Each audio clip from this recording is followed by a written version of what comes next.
Classic League Podcast time!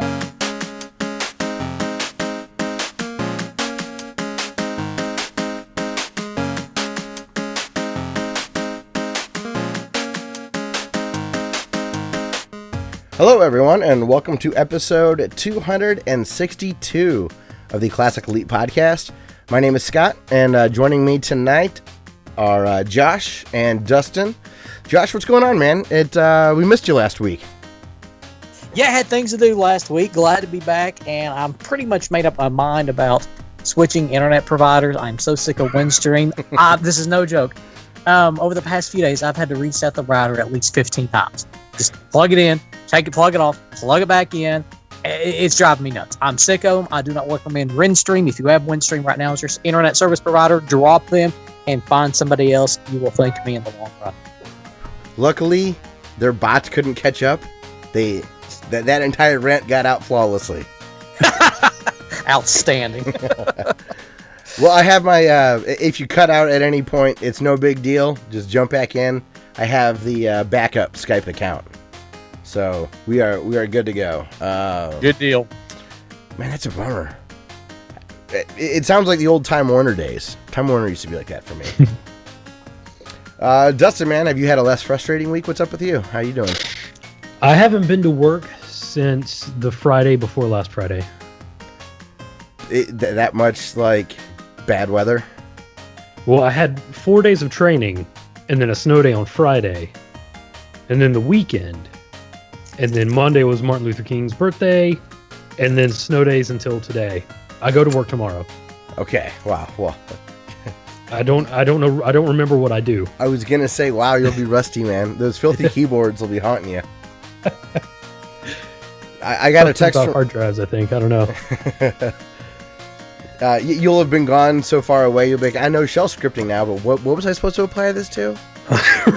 I know PowerShell. I mean, my buddy that lives in Raleigh just was texting me before the show, telling me that his flight from Raleigh to Colorado is canceled due to snow in Raleigh right now.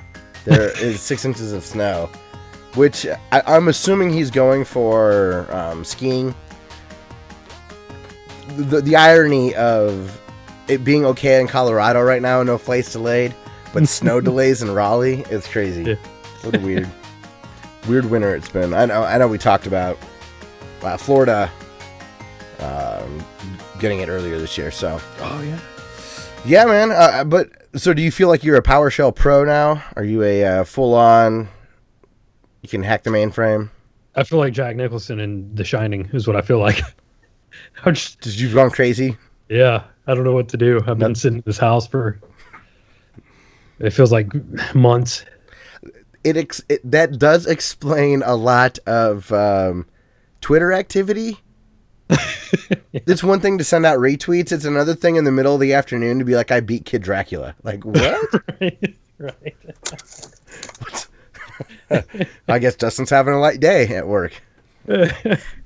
Now you've been saying red rum just over and over, just walk around the house like, red rum, red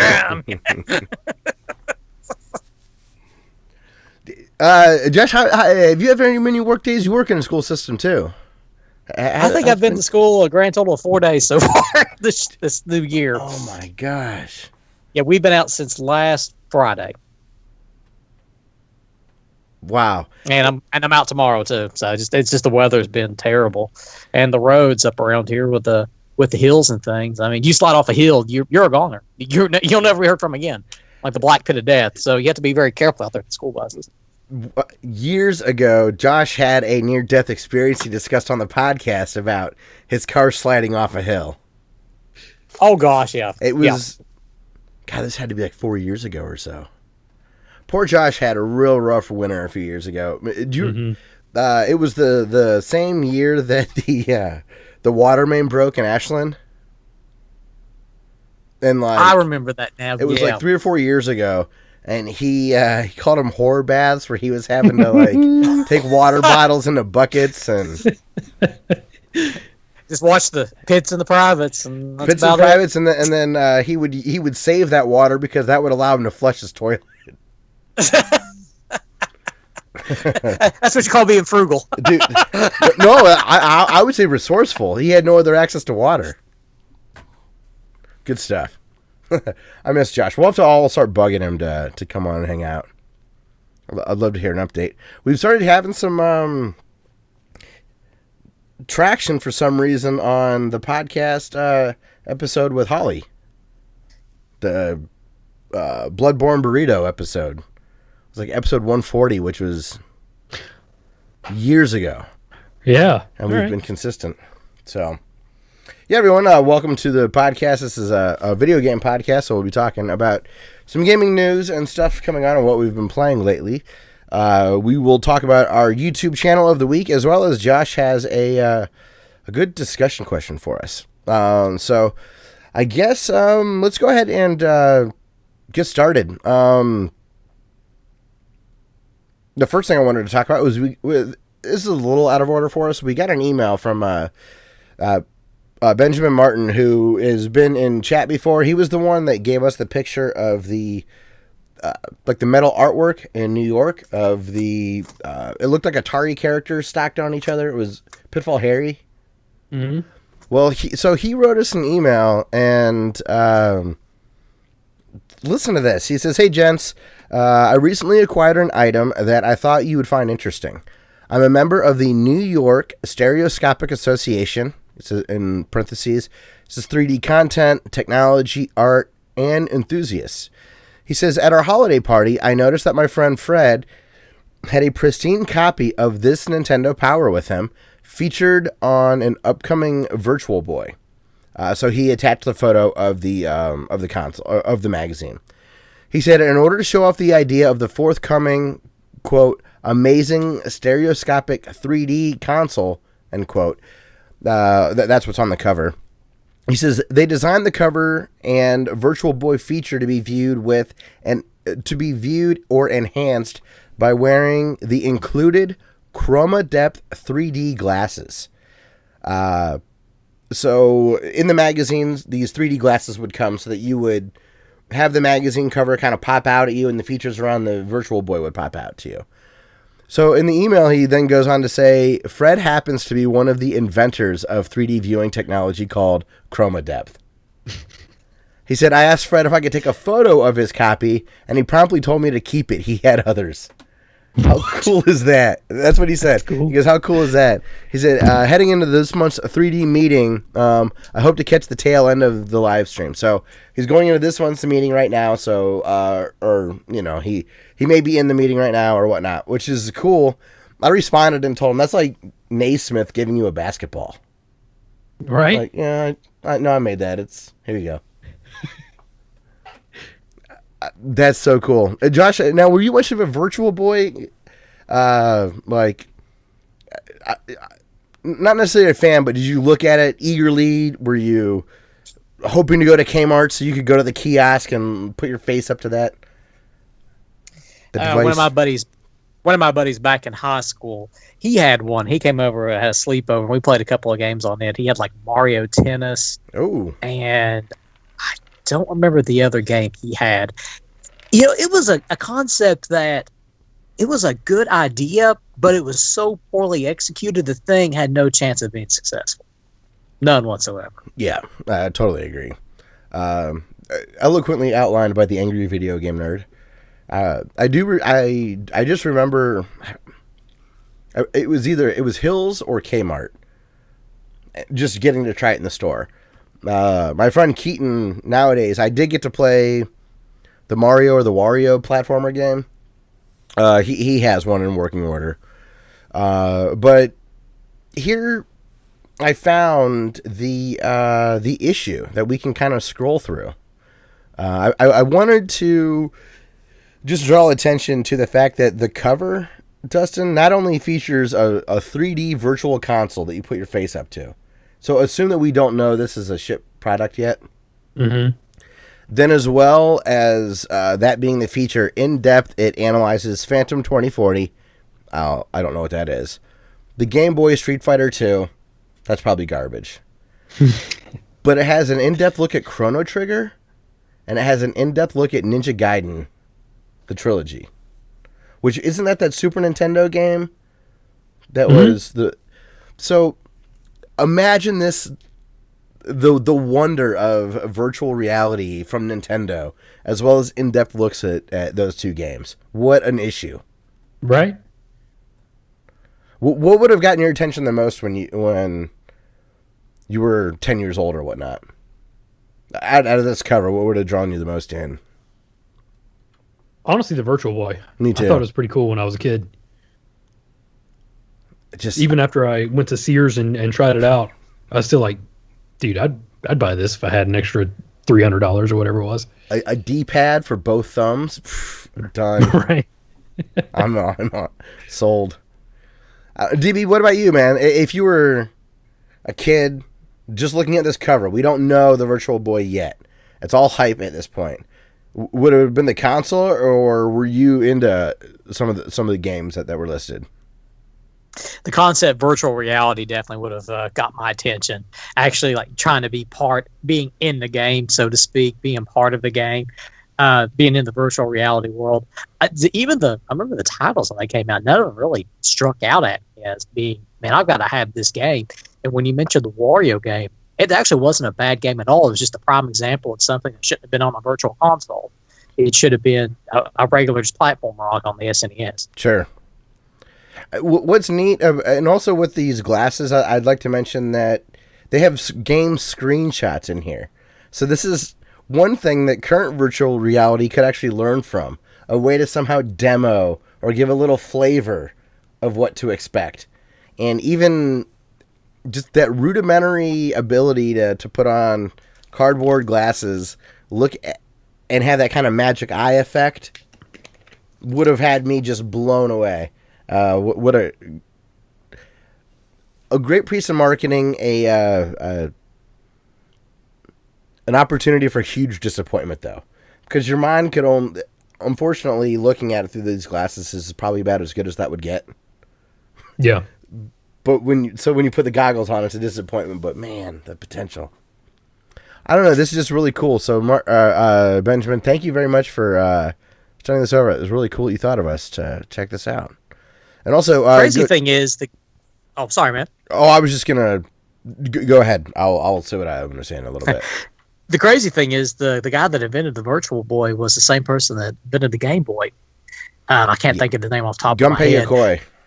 Yes, and he did not want the Virtual Boy in production. He just said it was a prototype and wanted to leave it at that. Maybe something to explore down the road. But Nintendo was in such a rush to get something out while the N64 was still in development, and something to keep up the race between Sega and Sony. Nintendo just threw this out to the market to basically make a quick buck without working out all the bugs and kinks and all that. That's why you've got the goofy controller, the very uncomfortable display that hurts your neck because there's only certain ways you can play the thing, the black and white colors. I mean, the thing was originally supposed to be in color, but it was going to cost way too much to put in production with color screens. So, like I said before, this thing was doomed right from the beginning. Yeah, but that's an excellent point to bring up, that the Wonder Swan guy, the inventor of the Game & Watch, the guy that brought the D-pad to video games, I believe that was Gunpei Yokoi with the Game & Watch, and he designed the Game Boy. I also believe that his team was the ones that made the very first Super Mario Land on the regular Game Boy, that weird offshoot. Yes, I think you're right. Yeah. Fascinating man. And he died in the late 90s in a car crash. I've never played a Wonder Swan. Are either of you guys ever? Mm-hmm. Yeah, it was pretty cool. I used to own one, but I lost it in the break-in a million years ago. I got it for such a good price, too. I'll never get another one for that price. There have been a couple. There's been like some color ones and some with slightly different button layouts. Which one did you have? I had Wonder Swan color. I think it was the black one. And I had the sequel to Radiant Silvergun. I got the system and the game, the most expensive game, for like $100, and I'd be lucky to get either for $100 from now on. Did that have any backlighting at all, or was it? Mm-mm. Okay. No backlighting. What about you, Josh? You ever mess around with a Wonder Swan? I remember Josh had one years ago. He had Final Fantasy IV, and there was another game he had for it, but it wasn't something he played. It was more just like a collector's piece because everything was in Japanese. That's the only time I'd ever seen one. They're really neat little gadgets, though. I had never heard of it before, and Critical Failure over at Tiger Claw TV, that was one of the first emails that we ever got in the podcast, was him asking if we knew about the Wonder Swan and then gave some information about it. And that was the first I'd ever heard of it, which I thought was really cool. I felt so late to the game, but that was so long ago. Now it feels like old news to me. Judgment Silver Sword. That was what it was called. That's what it was called? Yeah. Damn. Dustin. I mean, the cuts go so deep with you. It's crazy. I forget that you've had a reset because of the break-in. Yeah. Wild. Andrew in chat says, I'm assuming this is for you, Josh. He says, what would the Virtual Boy be?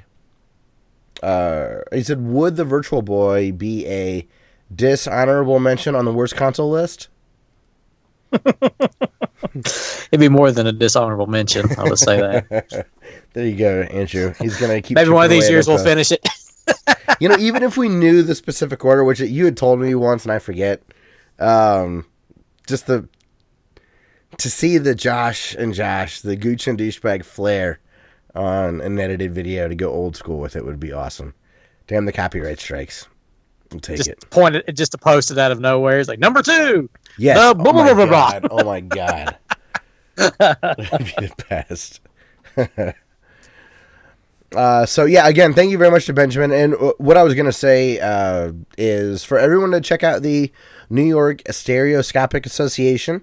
It's at 3dnsa.org, and it's an association dedicated to stereoscopic 3D imagery in all of its forms, from the 19th century to virtual reality today. And it's the hobbyist approach. It's a cool association. It's something that Dustin, you probably have access to things like that being in a big city, but Josh and I, we're in the sticks, so stuff like this isn't even like. Josh, could you imagine going down to the local KFC to talk about 3D imagery? I can't even imagine actually walking to KFC as far as I live away from everything. So okay, no. The K of C, like the Knights of Columbus stage, like that. We're from similar size small towns, so we're actually almost sister cities because of the oil business. There was the Marathon Ashland thing. Finley and Ashland, yeah. Yeah, that's just small world stuff. Yeah. I won't go too much off a tangent. No one's going to care about the local golf scene. You might, though. Actually, yeah. I always dig golf. Always dig golf. Okay, all right. One quick thing. Dude from Ashland that was a freshman when I was a senior. He still lives in the area. Works at Marathon, of course. At the hardest public course in the area, shot 60 this summer from the tips. He's pretty good then. He used to tour not on PGA, but like the Nike tour and web.com tour, stuff like that. Oh wow. Kid's a beast. He's a cool dude. So he stepped on to our golf team as a freshman and was, of course, number 1 right away. Just was awesome. So yeah. All right, let's move on for the craziest thing of the day. Did either of you guys get a chance to watch the video for Nintendo Labo? I did. What's your reaction, Dustin? Or can you explain it if Josh hadn't seen it? So my initial reaction was, Solomon will probably think that's cool. And it is putting your Switch in a bunch of cardboard to do different things. Like you get a cardboard set and you build a piano and you stick your Switch in there and a controller, and apparently it uses the IR sensor to know what you're playing. So you can there's actual physical cardboard keys that you're touching to play a piano, like a real piano. It looks like you buy it's perforated cardboard, kind of like almost model planes, but real extravagant origami is also what it looks like. Yeah. I mean, it's punched out, so it's right. That's not true origami because it's not folding from, I don't know what the definition of it is, but it looks like this really detailed cardboard box that you that you make your own accessories for your Switch. There should be a Nintendo Labo for Dark Souls, and it's just a blank piece of cardboard. They just announced. Talking about jumping stories. Yeah, there you go. So, like, Josh, figure it out. Do you understand that there's like pre-cut cardboard that you fold throw your Switch in? Well, instead of buying accessories for your Nintendo Switch, like a plastic fishing rod, an imaginary fishing rod, you can use the cardboard accessories for that, and there's all different things you can make with it. From an environmental standpoint, it's environmentally friendly. You can use it. Looks like you can use it over and over for different things. Hey, if that's what you're into, more power to you. For me, I think I'd have no use for this stuff whatsoever. But hey, yeah, float your I'm boat. with you. Awesome. I will give Nintendo a lot of credit for being able to sell cardboard as a video game accessory. I think it's going to sell well. When you brought up, Josh, the fishing thing, that looked pretty cool once. But there was a string, a retractable fishing pole, and you build a base that your Switch sits in, so it kind of acts like a pond. The commercial, I thought, was as good as the Switch launch commercial as far as communicating what they're doing with this. You know what you're getting into. You're folding cardboard into battery or backpacks and all sorts of weird accessories. My question is, how long is it going to take to fold all that stuff into whatever you want? I could see myself like tearing it up, and then I just go Tony Montana on it and just destroy the whole thing. I mean, that'd be me because I have no patience for that stuff. Probably it'll take you longer to put it together than it will last using it.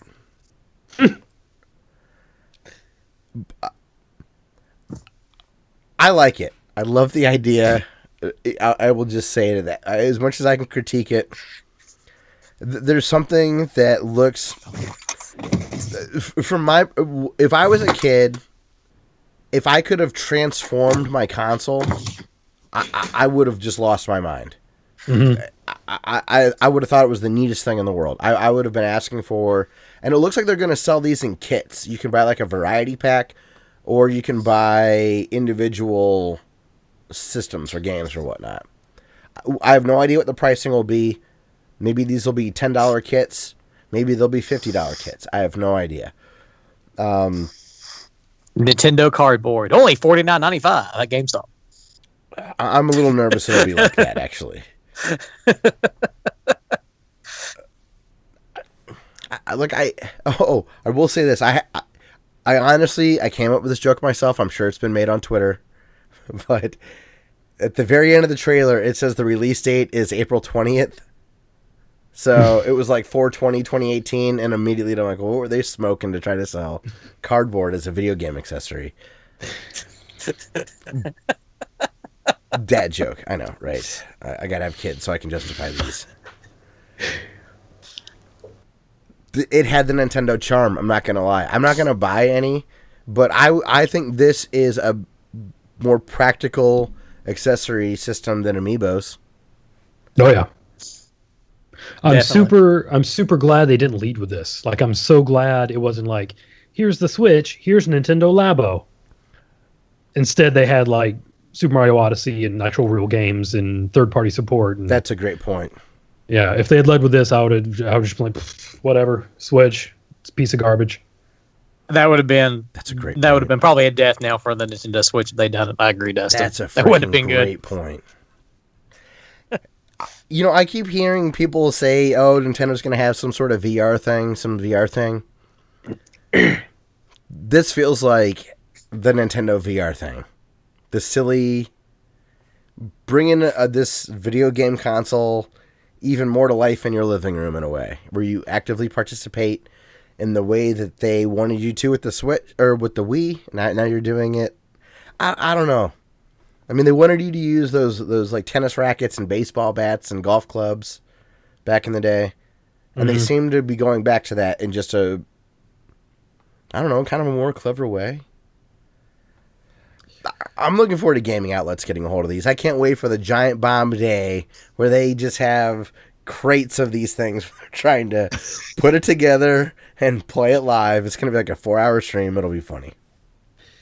So Nintendo's Nintendo's holodeck is just made of cardboard. Yeah, that's what I was thinking. It's not virtual reality, it's real reality. RR. This has been the long con the whole time. They're like, all right, look, we're going to make a great Mario and Zelda game because the money's in the cardboard. There's always money in the banana stand. Boys, we can't use styrofoam. It's not biodegradable. It is not acceptable. Oh. Man, I tell you what, 30 years, if you got one of those in mint condition. Look out. Look out. Mm-hmm. I feel like people are aware of that now. We'll see what the supply and demand is like. Yeah, that's a good point. People are a lot more collector savvy now. However, if it's so wildly popular that it's ubiquitous and they're everywhere and they're super cheap, I would argue that would be a good time to get a mint unopened collection, because if it's everywhere and it's cardboard, just like our SNES boxes, they're just going to be thrown away. No one's going to care if they break their fishing pole. That's a YouTube channel idea. It's a Nintendo Labo, but you're using like the rarest game boxes possible. You're like cutting them up and turning them into a piano to use with your Nintendo Switch. Zarek loves that idea. I know he's not in chat yet, but that is right up his alley with the whole... He wants to troll people. Now, just think whenever like games. third-party developers get a hold of this, or those knockoff brands from Japan, they just ship you like a piece of cardboard or like a brown paper bag or something. Seriously, or the creativity that will spawn from YouTube on this, like the Dave Hacks kind of channels. Mm-hmm. It's getting panned, and there's a lot of dislikes on the video. Something about it, man, it has that Nintendo magic for me. I like the idea. I can see why they went. It feels so Nintendo. Yeah. Hey, what's up, Jay? If it's successful, Jay the Anime Gamer. if it is successful, Nintendo, you'll be able to say Nintendo sold me paper, or Nintendo sold me a paper product, and I was happy with it. Yeah, not joking. To play video games, and they made me put it together, and I did it gladly. It's the open world my brain version hurt. Of motion controls.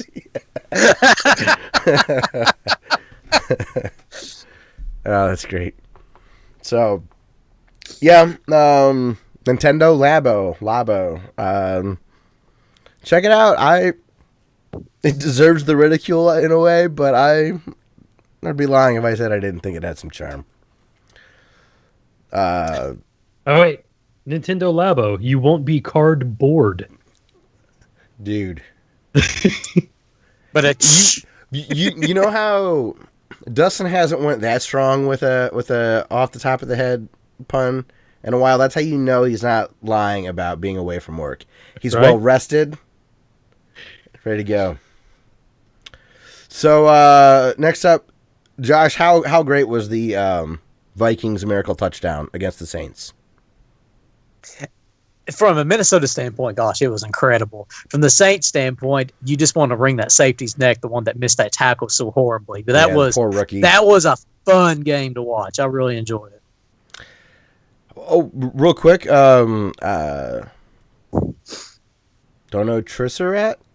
Oh my gosh, Dustin, you're gonna have to help me with the username here. Do not resuscitate. Oh my goodness, I'm an idiot. Do not resuscitate in chat. Says, I'd buy some of the stuff for decor. Yeah. That's a great idea. I use my amiibo. The amiibos I've been gifted, they sit above my toilet. And my 3 seashells. Because you need 3 seashells in here. I really do have that. I should... yeah, that's a great point. There's going to be some really cool Nintendo or origami kind of stuff out of it. The decorations alone will be pretty rad. Nintendo 3 seashells. Someone remakes Demolition Man. That's just the whole purpose of the game, to figure out how to wipe your ass with it. That would be great. An RPG to figure out. That's the whole game, is you go talk to people, It's rude to talk about, so you got to try to socially engineer the answer of how to use the toilet. Because you don't want to be fined in that universe. So if you're talking bad... I feel like there's got to be like a kid's book somewhere in that universe, right? Sure. Or, I mean, I'm sure like Matt Pat or someone on YouTube is on like a game theory or movie theory or whatever on physics of the seashells. Okay. But yes, so to go back, Josh, have you seen the recreation of that miracle play, if you're a Vikings fan, in Techmo Bowl? Yes, I have. That is I completely recommend watching the video if you haven't. The pass from Keenan to Stephon Diggs running up the sidelines. Incredible. And also just in super Techno Bowl fashion, incredibly awesome. In real life, it looked like a Tecmo Bowl kind of play. It did. Especially how the defender just completely like dove under the Stephon Diggs when he got the pass. Yes. And I wonder if somebody that put the GIF together that's on YouTube that we've got linked, I wonder if it was a savvy programmer or if someone brute forced their way into that scenario. Just kept going over. Just kept playing over and over and over again. Either way, I thought it was really cool. So I just wanted to bring attention to that. If you're a U.S. football fan, in 2018, go check this out. My next favorite, Josh, do you remember when Michigan State blocked a Michigan punt to win the game? It was like 3 or 4 years ago. Yes, I remember that. There's a Lego recreation of that is unbelievable. Really? I didn't know that. I try to not talk about sports too much on the show because that's not our demographic, but I fucking love sports. Every now and then you just got to break down. Fan too, right?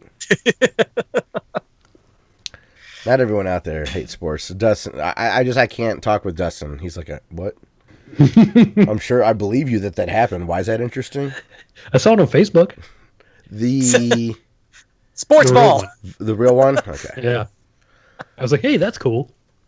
If we can ever find some free time, maybe we ought to get together and do like a weekly and like a special sports podcast or something. Dude, I'm down. I am. Classic Elite Sports Edition. Seriously, why not? ClassicElite.com/sports. We can just host it there. Get it. I'm down, man. We can have our friends that love to talk shit about sports on as guests. Just, yeah, I'm in for it. I really would be. Especially with okay, before we get to Awesome Games Done Quick, which is amazing. Did you know that the Masters is ESPN this year, or is it just the first 2 rounds? ESPN has had to deal with Augusta National it's been a few years, and it's just the first 2 rounds. They do the first round, the second round, they do the rebroadcast. No, CBS still has the 2. Okay, all right. Yeah, they've had it since the 1960s. Yeah, that's what was weird to me. I think they stopped broadcasting the 4th round, then they start broadcasting before them. That makes sense. Okay, all right. I'm relieved there. So, okay, so Dustin, why don't you take the next story away? Awesome Games Done Quick sets a record. They made $2.2 million again this year, but raised $40,000 more than last year. For cancer research. Yes, for prevent cancer. What's the actual? I forget. Let me go to the article and I forget. look. Josh, are you familiar with Awesome Games Done Quick? Familiar with it just a little bit. I'm not exactly sure what branch of cancer, or if it's just all cancer in general, what they raise money for. I love these guys. I love the things they do. For people say that video games are a waste of time and money, look what these guys are doing. Raising money for a terrific cause that everyone benefits from. No matter if you've had cancer or you have loved ones that had cancer, this research is going to try to eradicate this terrible disease. I mean, it's incredible. And that's Prevent Cancer Foundation. Prevent Cancer Foundation? Mm-hmm. That's a substantial amount of money to raise in a weekend. Yeah. Yeah. Did you guys get to check any of it out? I put a couple of highlights that I liked, but did you guys get to see any of the archives or anything? I haven't. I've The seen some family's from the been here past. These guys are like stupid good. Yeah, what are some of your favorites that you might have seen? Like games that just blew you away they were so good at? I'm not sure if this might have been a totally different charity, but I remember watching this one guy that played Mike Tyson's Punch-Out completely blindfolded. And he made it all the way to Tyson. Like, he knew the patterns and the moves, and he said it's virtually impossible to beat Tyson blindfolded because he's just so unpredictable. But he made it all the way up to Tyson. It only took him like 20 minutes. It didn't take him that long at all. I know that we've either we saw someone beat it or we talked about that exact thing. There was a guy that we talked about on the podcast that had his back to the TV. It was cool. So I watched. My favorite has been races so far this year. The Mexican runner and another guy raced Contra, and they were a second apart. It was a down to the wire. It took him 9 minutes and 50-some seconds to... My buddy was asking me how fast I could beat Contra. If I practice, I think I could get sub 15, maybe. Mm-hmm. Bananas what these guys were doing. They had a race that I also watched on Archive of Batman on the NES, the Amazing Sunsoft game. Yeah. There was also... And that took 13 minutes or something. And that was another one where both guys finished within a second or two of each other. For those of you who've never played Batman on the NES, it's a fun game. It's a fantastic game. Definitely one of probably the top 10 NES games ever made. But it is so difficult. For those guys to beat it in that time, it's mind-blowing. They had to have every pixel memorized of what was coming at them. They do. It's amazing, and they have slightly different approaches, but the way that they know when they can take damage, and that has invincibility frames that allows you to just move on and get through things in a certain way that whenever I play that game,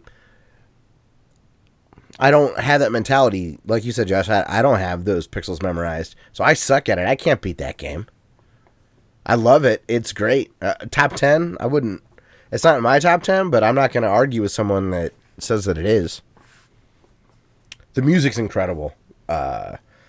Then there was a race of Ori and the Blind Forest that was a little over an hour, and it was 4-way, and those finished within like real close to one another. It was neat. And then Josh, I think my favorite video is related to what you were talking about with Mike Tyson's Punch-Out. Mm-hmm. There was a guy that they have one controller that is playing both Super Punch-Out on the SNES and Mike Tyson's Punch-Out at the same time, and the guy ran both of those games at the exact same time. So he has to navigate by pressing start in Mike Tyson's Punch-Out that pauses the Super Nintendo game but uses the Star Punch in Mike Tyson's Punch-Out. So he has to be really cognizant of when he's pressing what button, because they do slightly different things on each different screen, and there are times where both games are live and active, and he's dodging punches and stuff. It's nuts. That's awesome. I can't beat either one of those games straight through on my own. I couldn't imagine beating both of them with the same controller at the same time, and the inputs affecting. It was really cool. Dustin, I think you've answered this before. You'd want to do Contra or Castlevania 1 if you were to be able to speedrun a game? Yeah. What about you, Josh? I don't think we've ever talked to you about that. If you could be like in contention of the world record, what would be one game you wish you could choose? Not that you think you could do, but if you could say, all right, I'm automatically unbelievable at this game, what's one you'd want to speedrun?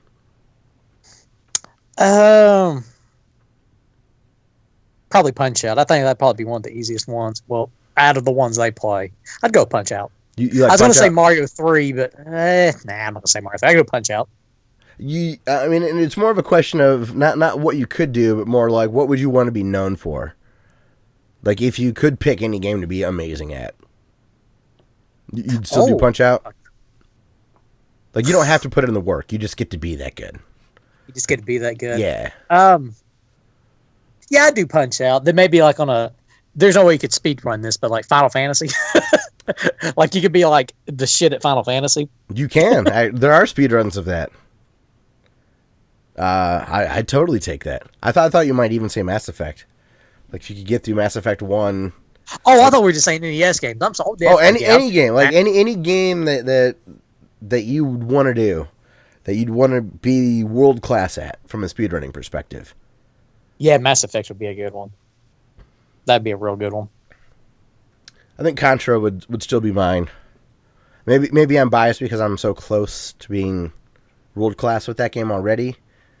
But I would want a really short game. So I could do it as more of a bar trick. You could do Contra and a Super C combo. Oh, a back-to-back. Yeah. All right. I love Super C, but I'm not very good at it. It's more challenging. Challenging. I agree. I absolutely agree. Incredible game, though. Yes. Yeah, so people that say Contra is the hardest game, it's like, come on, you're crazy. No. It's Contra's a walk in the park compared to Super C. I agree, man. I needed save states on the 3DS to beat it. Next up, there was a mini Nintendo Direct the day we recorded last week, so we didn't talk about this. I want to run through these games, Josh, and tell me if any of these stand out for you. I know you don't have a Switch, but let me know if any of these perk your ears up. Okay, go. It's okay if you haven't heard of some of these. I haven't either. The first game up, since it's a classic that is back, The World's End with You remixed on the Nintendo Switch is one game. A new Battle Pokemon in Pokemon Tournament. There's a new Kirby game.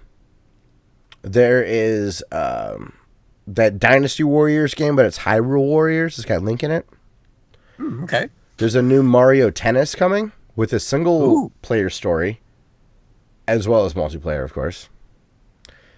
Ys 8, which actually looks amazing. I've never played an Ys game. You ever played an Ys game, Josh? No, never have. Ys 8 looked really cool. There's a free update coming where Luigi and balloons are coming to Mario Odyssey. There's a new character coming to Mario Rabbids. Payday 2 is coming to Switch for the adult game. Mario Tropical Freeze, or Donkey Kong Tropical Freeze, is coming to the Nintendo Switch. And Dark Souls Remastered is coming to the Switch. There we go. Dark Souls Remastered. The games you listed some real powerful, strong titles. I'd go with the last one you just mentioned. I mean, I know they're ports and like some updates, but geez, the Nintendo Switch is just a powerhouse with gaming content right now. Dark Souls Remastered is coming to PC and all the consoles as well. 60 frames per second, so big thumbs up there. So, Josh, how much time have you put into Dark Souls? Very little. I haven't really had a lot of time to dabble with it. What I did mess with it, I really enjoyed it. But we're just talking like just a couple of hours. Nothing enough for me to give my full honest opinion about. Sure. Is that why it stands out to you, though? Yes, that's why it does. Yeah. Very cool. Hey, Dustin, my camera flipped. I saw. Yeah. Why? I wonder why that happened. It hasn't in a while, but it did today. I just saw my hair messed up on the other side. The other side. I have this horrible hairline. I've got a cowlick on one side. Mm-hmm. So no matter how my hair's cut, I always have this, like, looks like I've got a terrible haircut, like with my bangs. It's been my life. And my face is also too round so you can do the up front, like, hair flip. I look like a tryhard when I do it. And I've tried to have stylists do it. Ex-girlfriends have tried. I'm like, look, I'm just not a gel hair guy, hair wax guy. It doesn't look natural on me. So I just deal with this crooked forehead. Do you think, Dustin, you're a Dark Souls nut? Mm-hmm. Would you be tempted to replay it on the Switch? Sure. Yeah, I'd be interested. Like, just the idea of portable Dark Souls sounds awesome. That's what I thought. Especially the people that have that half-hour bus commute or train ride into work. Mm-hmm. A boss fight, grinding for souls, just... Although the idea of playing a portable version where you're holding your $300 system in a game that can make you angry could also go south. Hell, this game, You throw especially if you just have it in cardboard. You're trying to like Dark Souls bosses with your fishing rod. Go sideways quick. For me, Mario Tennis jumped out a lot. Mm-hmm. Mario Tennis on the 3DS was terrible. It was too easy. There was no finesse. It was purely a kid's game. Same with Mario Golf on the 3DS. Terrible. So I'm excited for... Now, there's been amazing Mario sports games in the past. So I'm optimistic if they're willing to put in effort on a single player, that there will be a nice difficulty spike. There will be some nuance to the gameplay. It won't be training wheels, Mario Sports. Jumping back it's probably 20 years ago now, when Mario Tennis and Mario Golf for the N64. Those are amazing. Those were excellent sports games from the Nintendo franchise. Those hold up today. Those weren't good for the time. Those are still incredible. Josh, did you pick up any of the... Oh, no, you don't have a PS4, do you? No, Xbox One. That new Everybody's Golf. It's the old... That's Hot Shots. Hot Shots, yes, the Hot Shots franchise. Yes. Now, I know the Hot Shots is a game franchise. I've got three and another one for the PS2. I've got the first one, too, on the PS1. That's right. I've got the first one. I've always been tempted to pick up like a PS3 just to go back and get the other Hot Shots game series. And I eventually may well at some point. But, well, that's another very underrated gaming franchise. You don't hear a lot of people talk about, especially with golf is so obscure anyways. But that's one that people should definitely check out if you like golf games. I heard Everybody's Golf, or whatever it's called, is great. The people that played it gave it really good remarks. Also, Josh, if you ever get a Switch, have you heard about Golf Story? No, I haven't. It's a 16-bit JRPG style game, except it all takes place on golf courses, and instead of battle mechanics, it's golf trick shots and golf mechanics.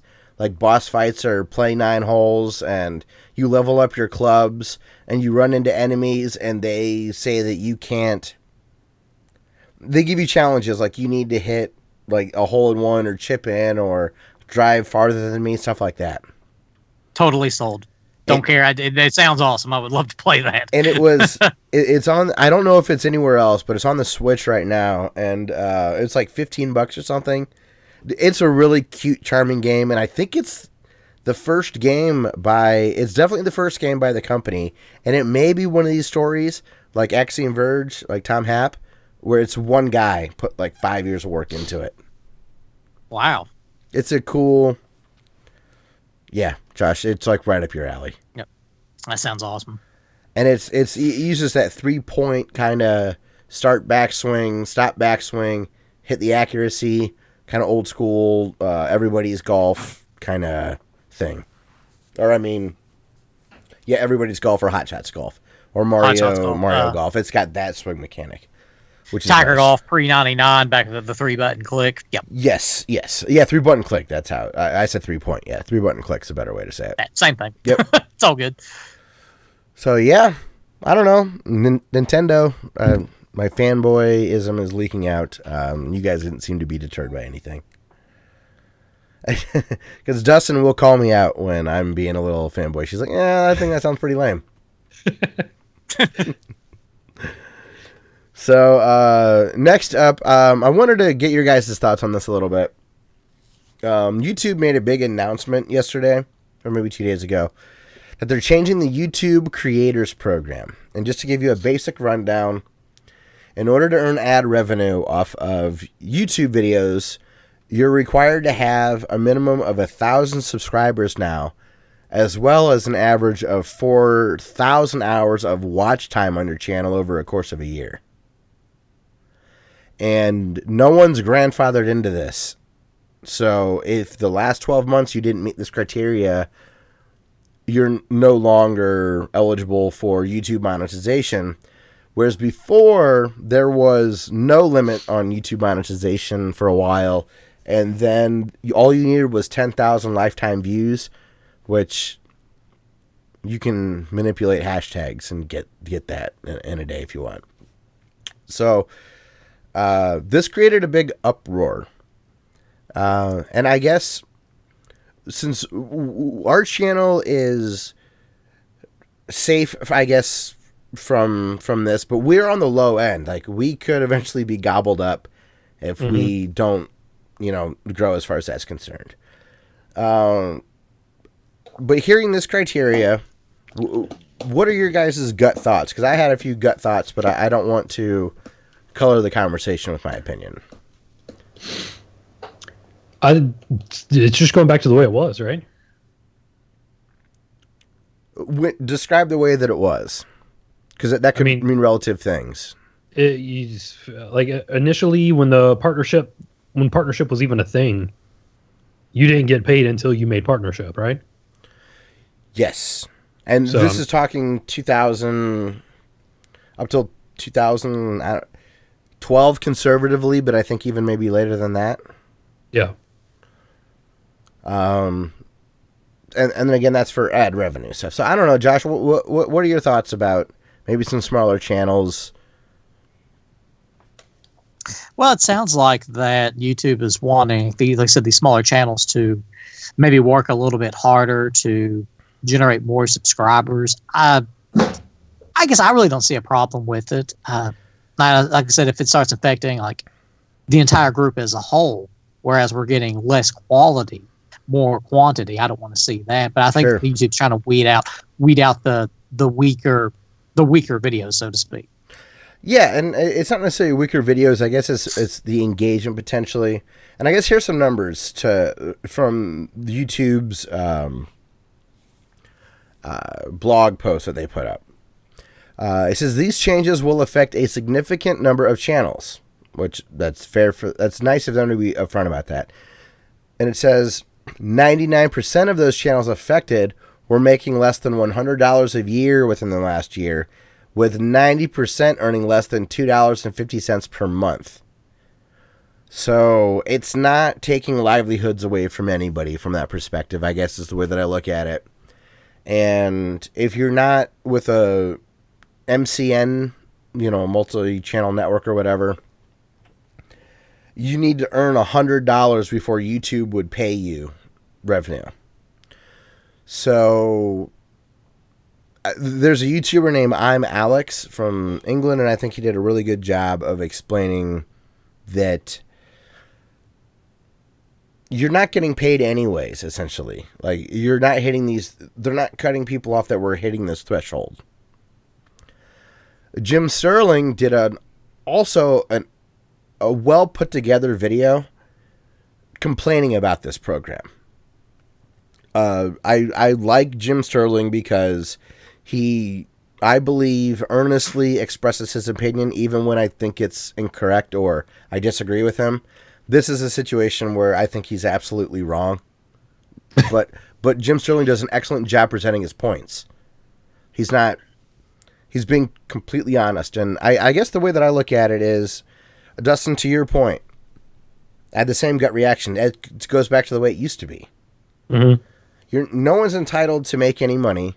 And if I work for YouTube and I'm trying to sell ad space, I want a threshold like this. I want to say your ads are only going to be placed on videos that have 1,000 subscribers, that over the last year have gotten 1,000 watch minutes a month or 500 a month or whatever it comes out to be, or 4,000 a year. So if you're a channel, and then Josh, this goes to what you're saying as well. So if you do start to get the more volume of watch time, you should be thankful that you eventually hit a threshold where you're eligible for that. I don't know. I guess I don't understand necessarily the backlash once I look at some of the numbers and where YouTube is coming from. They're not cutting the legs out from anybody from earning money from this as far as what they were actually going to get paid out. They're not stopping anybody from making content. They're not. It doesn't sound like this is going to affect search results. I have no problem with this, but I feel like I've seen a bunch of backlash on it. My biggest problem with it is the sense of entitlement that people have. I've seen people saying, hey, I've been making content like this, and now I'm not going to get paid. YouTube doesn't care about me. Things like that. Well, you're making the decision to spend all this time doing videos for YouTube. You're entitled to literally nothing. You're risking, it's risk and reward. If this is you're basically an entrepreneur if this is how you're trying to make your livelihood. Also, and the ads don't sell themselves. People act like these ads are all sold all the time. Right. They need to have a strong platform to sell the ads on, and you should want to be a part of that, I guess. Mm-hmm. And you're absolutely right if you think YouTube doesn't care about you. They don't know you exist. They are a business. They want to make money and silence dissenting political opinion, but that's separate from this. I agree with both you guys. The bottom line is the dollar, and it really sounds like, too, this is just going to affect the people that were getting like 15-cent checks a month or 25-cent checks a month. These aren't the big money players. It's not going to affect them whatsoever. No, and I guess, see, we're in a different situation because this is purely a hobby for us. So the small amount of revenue that we get, all that it does is pay for our ability to host the audio version of the podcast, which is the true passion of us. Mm-hmm. The YouTube aspect takes care of, we get a couple $100 a year. And we average, I looked at the numbers, we average about 1,000 watch hours a month. And we really make almost nothing. Mm-hmm. And I'm okay with that. If our channel didn't hit the threshold, it wouldn't change anything. We would still use YouTube as a way to use the platform to interact with people in chat that would like to watch the podcast. It's a great way to archive our podcast. It's a wonderful tool for us. So everything that we've gotten has felt like gravy, like we're playing with house money. All right. And it's such a small amount, and we get to use these tools for free. I don't know. Like I'm very appreciative of the opportunity to, maybe we could blow up. Who knows? Maybe anybody could blow up. Mm-hmm. There's no barrier to entry to start and produce content. And it was 3 years our channel existed before we even tried to do anything from a monetary standpoint. We just made YouTube videos because it allowed us to talk to the internet and people would comment and interact with us. And that's all that it was about. So I don't know. I have a bit of a hippie perspective on the YouTube, on what YouTube's supposed to be. If you're a monster, yes, make money. But if you're really tiny like that, like us, who cares? It's a wonderful tool. Like, keep making your content because you could catch on. Refine your craft. I have no problems with this in any way, I guess. Maybe the communication was a little rough because you don't even hear any rumblings. You just get an email one day and they're like, you're yanked. Yeah. I got that email from my channel. My old channel. Yeah. I haven't put anything on in like 8 years. My reaction was, that thing still exists. Okay, cool. I hope that people, I guess my big concern with it though is that people that are not hitting this threshold may be discouraged. And maybe that's a good thing. There was some Darwinism out there. I guess I just hope it doesn't discourage content creators from making content. It's so hard to make a living off of YouTube. Yeah. That if your goal is a living wage, it's pretty challenging. It is a social media platform. It is supposed to be fun. I don't know. Oh, we got a comment here.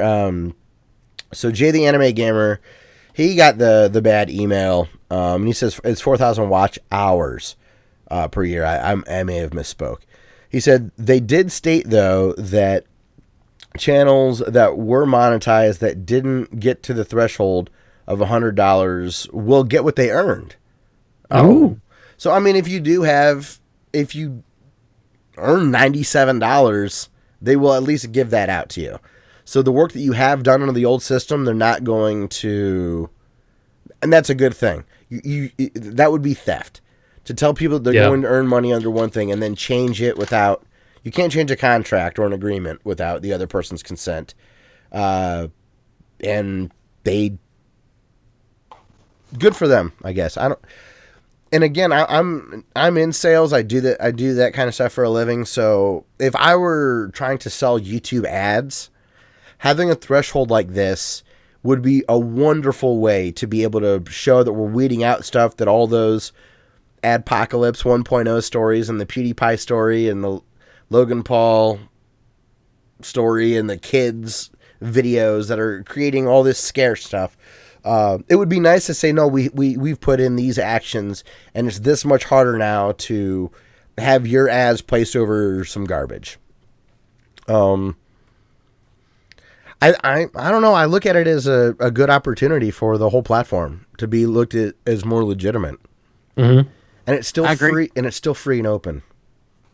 So if you're good, you're good. Yeah. And I mean, if we took away like 8 of our videos, we would not hit this threshold anymore. So yep. I understand the thin ice that we are on, like from our perspective. I completely agree with you, Scott. It's a way for YouTube to clean up maybe a little bit of their quality of entertainment that's placed on YouTube, and it's a big selling point for ads, like for especially companies that want to get their business out or want to make extra money through advertisements. Like, hey, we've got some good quality entertainment. Your videos are going to get your ad will get out more, and your product will get out more because of these more, say, high quality channels are producing high quality entertainment and people want to watch. I totally agree. I don't know. I see, for me, this feels like a merit-based system. And yes, there are algorithms that the Google and YouTube use that can put certain channels behind the 8 ball as far as getting the opportunity to go to the size. But I don't know, Dustin, that feels kind of like your point, where you're still not entitled to that. Even if you are really good, mm-hmm. you're the best YouTube video maker ever, you're still not entitled to anything. Yeah. I look at it as a gift that we are just really fortunate. So maybe we don't have a living as a goal from YouTube. So I think that's coloring my bias as far as siding with YouTube on this decision. YouTube's made so many shit decisions. This feels like a good one. Or at least relatively speaking. If you're looking to make a livable wage, doing something like this happens and you're immediately discouraged, you will not make it. You won't make it. 80% of private businesses fail. Yeah. And those are legit businesses that you can go to and buy things. You're using a social media platform to entertain people. Like, you're entitled to nothing. It may not work out. If you aren't thick-skinned at least, don't bother. I totally... Oh, we lost Josh there for a second. Hopefully he'll come back. Goddamn internet. Jay wants to clarify. He says, that's how I read it, related to people get what they earned. But he also says, but it said that they felt they would feel less backlash if they did that. So we shall see. Just want to try to get you back on the screen. How do I add to invite to group call? Bada bing, bada boom. Okay. And at least our video is now back. But I'm glad we're all kind of on the same page there. Because I would feel like I would be able to tell you I think you're wrong. Just like Jim Sterling, I think I could go toe-to-toe with him in that. But Jim makes great points. They just are more from a feelings perspective, I guess. I don't know. He seems very feelings-based when I see him on Twitter. He is. He's a little social justice warrior. He's one of the guys that would say, I'm a man of the people kind of thing. Mm-hmm. Which, I think people can get a little quick to side with what's going to be for the little guy. Who's going to be, if the little guy's going to be screwed, that's the side I'm on. I don't know. Jim, I'm still a big fan of Jim Sterling. I just think he was wrong in this video. Yeah. That's just different folks, different strokes. Jay also says there's also other ways to earn money with YouTube besides ad revenue, like Patreon. That's a good point. There's Patreon, there's PayPal donations, there's Teespring. I'm gonna call it this person. Josh, I think I got you back. Death to Windstream. I know, dude. That sucks. More like P stream, am I right? Yeah. Poop stream. Remove from the group. There we go. Yeah, we are just now moving on. We hadn't said anything though that you wouldn't have agreed with or anything like that. Rock on. So last, Josh, you remember Fable? Oh hell yes! It's coming back. I'm excited about it too. I loved it back on the Xbox 360 days. Did you get to read much of this article? I did not know. Okay. You ever played Forza Horizon? No, I haven't played it either. Well, those devs, Playground Games, are going to make a new Fable game. So it's going to be without Peter Molyneux, I guess. I didn't read the full article, so maybe I shouldn't say. I didn't see him listed. Let me do a quick Peter research now. So it is going to be Playground Games working on a new title. And I think that's all that we know at this point.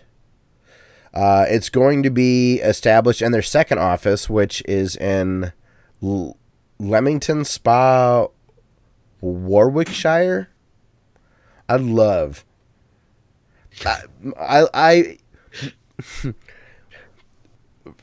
from an American's perspective, you learn about Tolkien things before you learn about British geography. Mm-hmm. So when all you realize is he just named shit after what was like next to him in the neighborhood over, it sounds so mystical to me that like places with these names actually exist. But it says that the new Fable will be a clean break for the franchise, not using the assets previously made for the defunct Fable Legends. Says that the latter title was Lionhead's last shot at the property, but the game was canceled and Lionhead shuttered by Microsoft as a result. So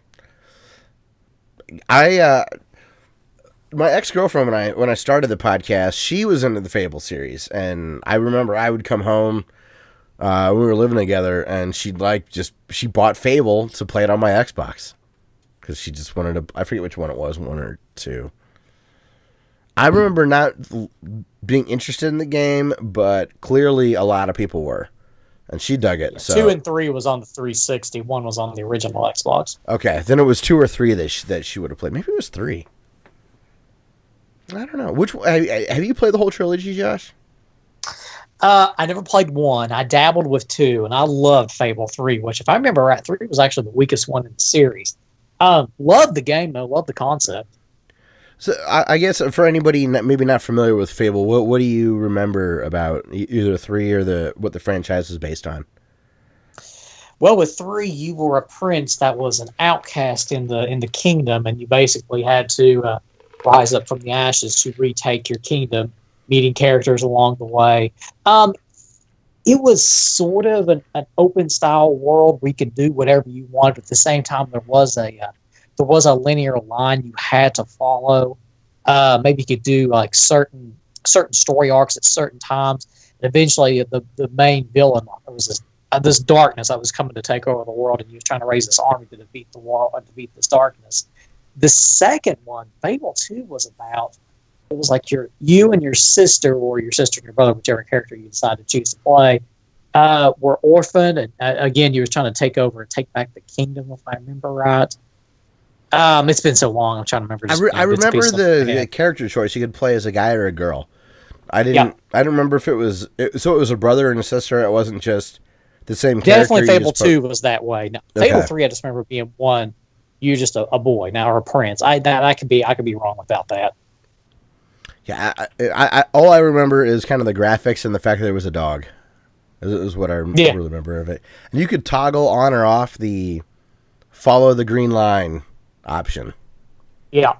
Now, Fable 2, I remember being more of an open world concept. You could literally do whatever you wanted to do. If you was walking down the road, you saw some guy you didn't like, you just shoot him in the face. And they shoot him in the face. That was it. And it would give you like morale points, good morale, bad morale. I think the more good morale points you got, you had a halo over your head. The more bad morale points you got, you started growing like devil horns. You were becoming more and more evil. That's right. Yeah, it would really. Yeah. Yeah. I remember hearing about it kind of like the Paragon system or whatever. Yes. Paragon Renegade from Mass Effect. Yeah.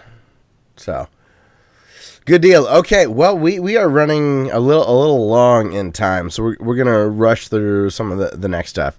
Josh, do you want to? Can we save your discussion question for next week? Absolutely, we can. That gives plenty of time to think. Yes, that sounds good. So a little teaser for next week. We're going to try to talk about overrated games and franchises. So tune in next week for that. Dustin, let's talk about a YouTube channel that people need to check out. YouTube channel of the week. Week. Did you have one in mind? Nope. Well, okay. One of the three here in front of you. Yeah, go for one of those. We're gonna go with Mandalore Gaming.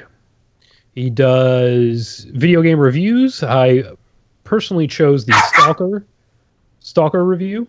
I'm gonna throw it in the boosh. Okay, and it's just throw it in the end of the show. Right. He does just humorous video game reviews, and he has a billion of them. I watched his Stalker review and then just kept watching. So definitely a bingeable YouTuber. God, I love the bingeable YouTube. Mm-hmm. It's like Netflix, but there's something just so organic about YouTube as far as this is what I make. I hope I qualify for ad revenue, I guess. That'll be the new threshold. I love it. So Mandalore Gaming, Stalker, and it's so you said humorous. Does he have 3-minute videos like SNES Drunk, 45-minute videos like other characters? What sort of range are we looking at? They average about like 15 minutes per video.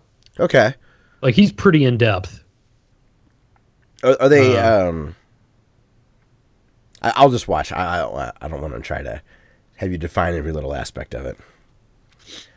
And when like the jokes he makes, it's not like crazy stuff on the screen. It's more like dry humor. Okay, that's my speed. Yeah. We got Zarek in chat. He says overrated games. Bejeweled comes to mind. Bejeweled. So yeah, I think. Why are you mad at me? See, Bejeweled. I've got a soft spot in my heart for Bejeweled because I would play it through Instant Messenger at a job that I used to have with different like team members. We'd just goof around at work, and through MSN Messenger we would play head to head like Bejeweled. I think it was Bejeweled. Yeah. So, Zarek also says Five Nights at Freddy's. Okay, Zarek, you can keep listing them off. We can't discuss it, but I want to. But yeah, go to Mandalore Gaming on YouTube and definitely check out the Stalker review. I will have that stuff linked in the descriptions, in the podcast description. So whether you see it on our website or our app, or in the YouTube video description, I'll have that stuff linked as well. So, Josh, what have you been playing, man? Well, I have gotten hooked on a trivia app that you can play on your iPhone or if you have an Android called HQ. We've talked about that before, haven't we? Briefly. I've also gotten addicted. Yes. Very addictive trivia game. It's 13 questions that they'll ask you through a live video stream. There's 2 times you can play, 3 o'clock p.m., 9 o'clock p.m. Eastern Standard Time, and it's for real money.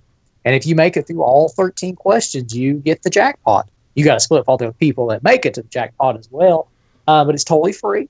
You give them your phone number, and that's it. It's only 12 questions. You're even. I think you only need 12, not 13. Is it 12 or? It's even easier than you're 13. selling. Either way, statistically, it's impossible for you to just guess it, pretty much. So, what have you liked about it, Josh? Describe to me, because I want to talk about it a bit. That's why I jumped ahead to you. I just like the trivia part, the trivia concept. I mean, it could be literally anything that you can think of: history, science, pop culture. I guess spelling. Puns, if you don't put Dustin. throwing spelling, Even puns make it in there. Ooh. puns. Yeah. Oh, I mean, it's all right. It's ridiculous, and it starts off real easy. Like, who wants to be a millionaire? Like, how many pennies are in $1 US? It goes from that to start going to real bizarre hard questions that you're just taking a guess, and you have your choices. It's multiple choice. You have your choice between 3 answers. You get 10 seconds to answer it, and that's it. If you get it or you don't, and they let you know, and they keep going. It really feels like a live game show because Yeah. you're holding your phone and you're watching a host talk to 500,000 to 1 million people, and then as soon as the host asks the question and you have 10 seconds to answer, over the face of the host, the question and the answers pop up. So all you do is touch the screen. You don't have to do anything other than try to pay attention. Right. It has that 1 to 100 top feel to a game that was back on the 360, and then it was a game show too. And now usually if you play the 9 o'clock game, they're averaging a little over a million players at once. So the video feed, the lag feed, it can go on and off, and it can sometimes hurt you a little bit. So you have to be a little bit patient with it. But it's a buggy mess on Android. Anyways. It is. But it's a work in progress, but it is working. And you can play. There's no limit. And like I said, it's totally free to play. And you might win some money. And there's also options where if you invite someone to play and they sign up and play, you get a free life. You only get it one time. Like every user you get to sign up, you get a free life. But yep. So if you miss once, you got that free life. It's kind of like a lifeline, so to speak. So you keep on going.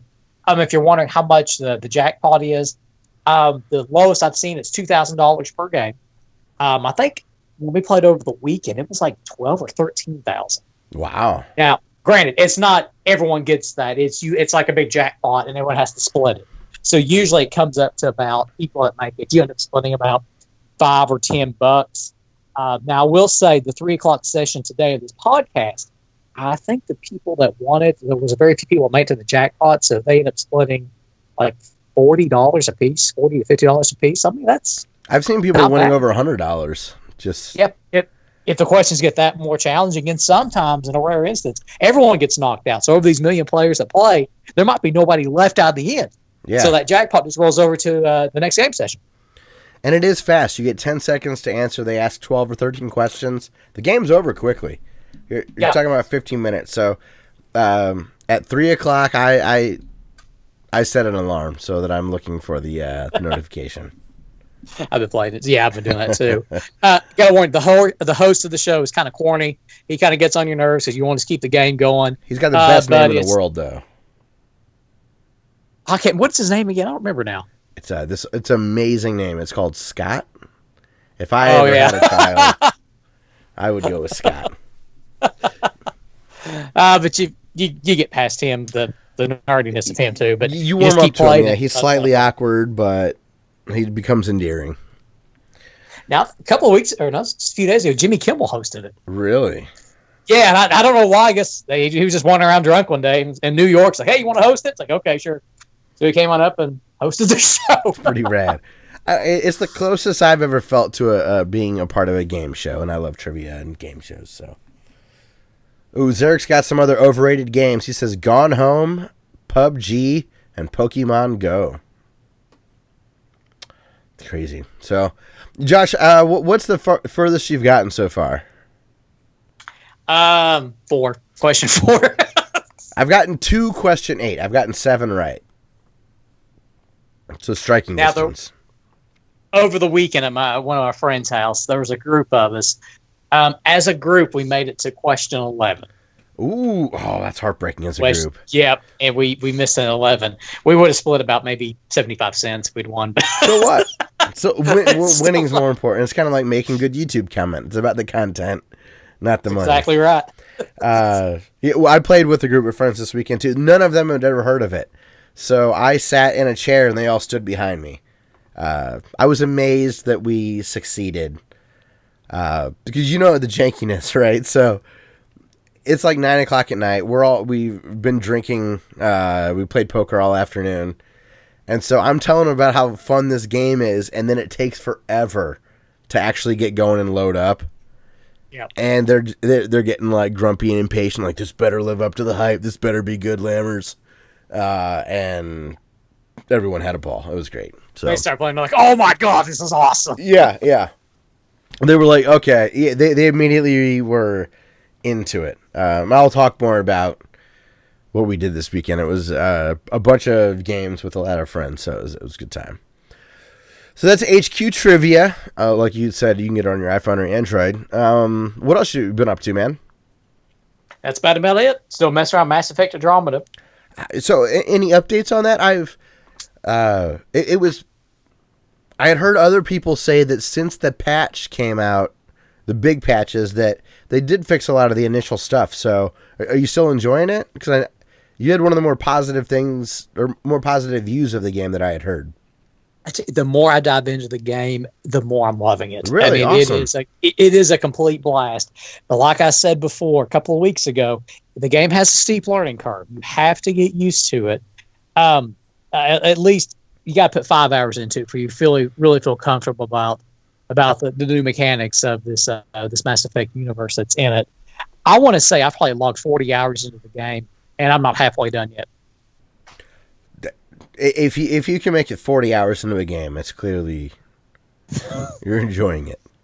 Oh, I'm having a blast. Yeah, awesome. Like I said, it's not Mass Effect 4. It's nothing to do with the Mass Effect series, but it's a fun side story. Cool. If you love those characters and those races from that universe. Oh yeah.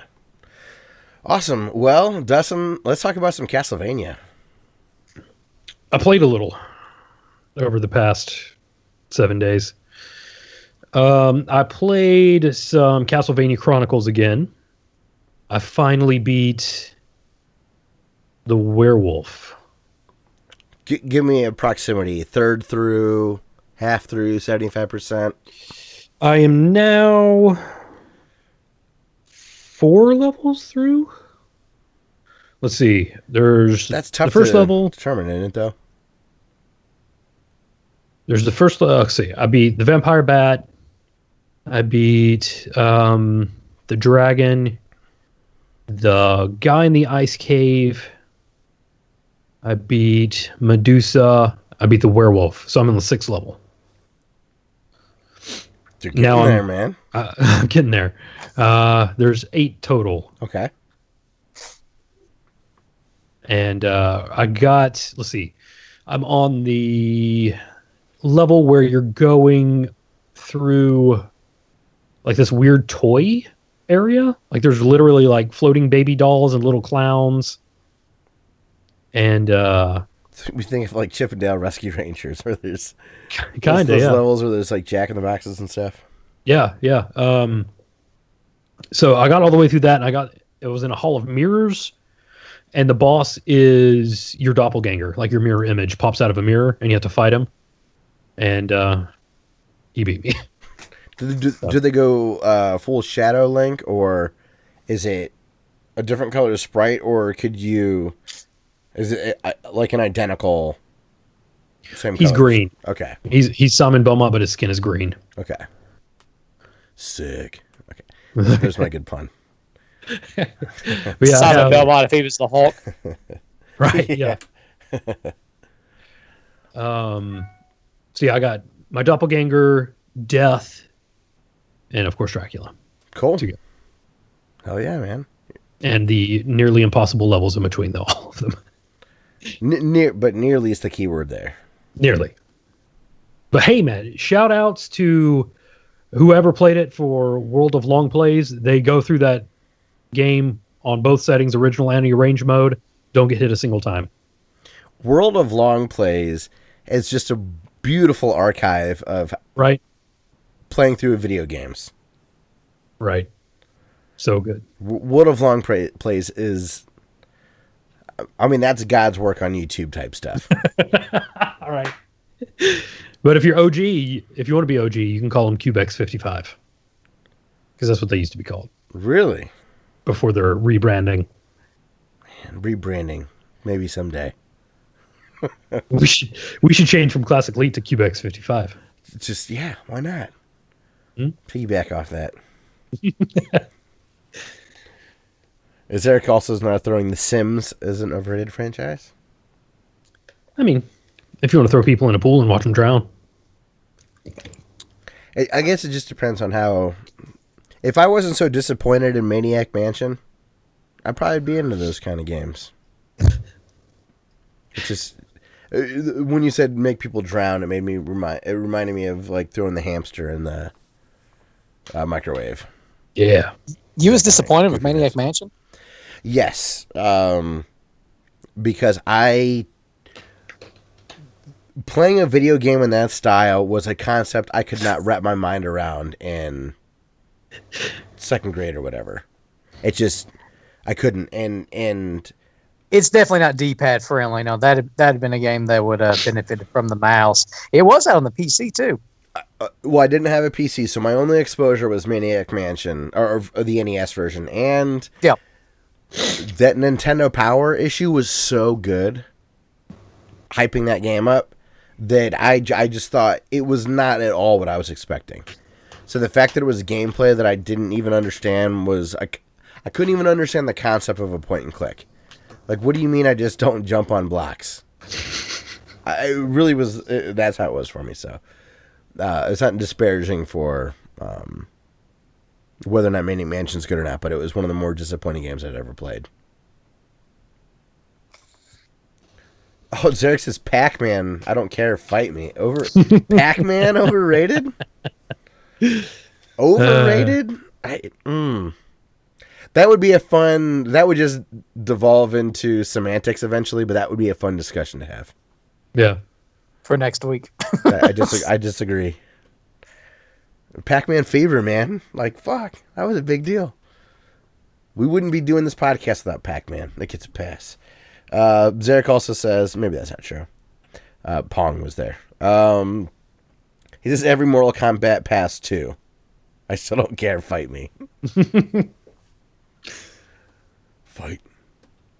But that's what I should do, Dustin. I should get good at the Mortal Kombat voices. You've got Street Fighter nailed. Yeah. There we go. What's your favorite fighting game franchise, Josh? It's between Street Fighter and Mortal Kombat.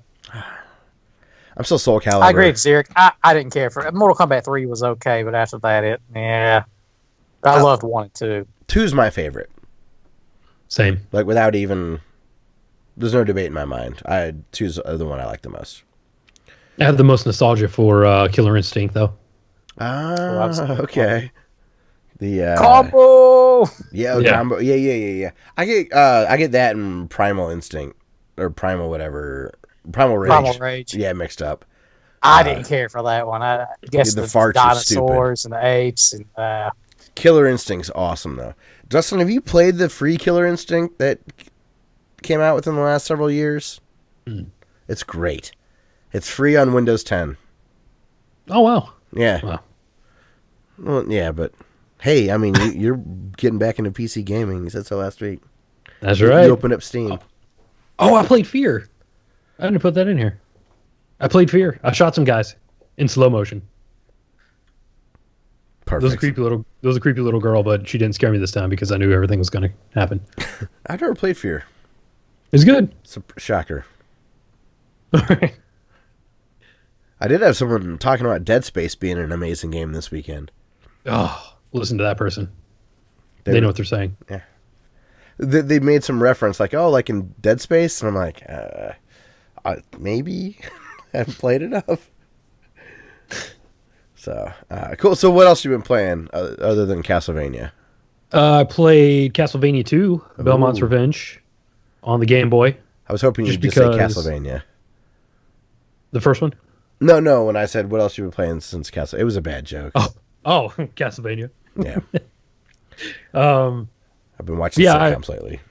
I played on a stream, and I got all the way to the almost final boss, where you have to fight your son, Soleil.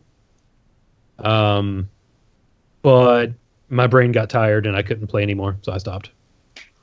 And then I was like, you know what? I should go back and play that game and beat it, but not on stream, so I did that. I was going to say, yeah. That wasn't the one that no, because you actually finished that. The Castlevania where Sully interrupted with you were on the final boss fight, and there's the final video is like 9 minutes long of you being like, oh yeah, my son interrupted. Here's the it's the next day. Here's how you beat the boss. Thanks for watching back. Yeah, man, what was that? I don't even remember what the video was.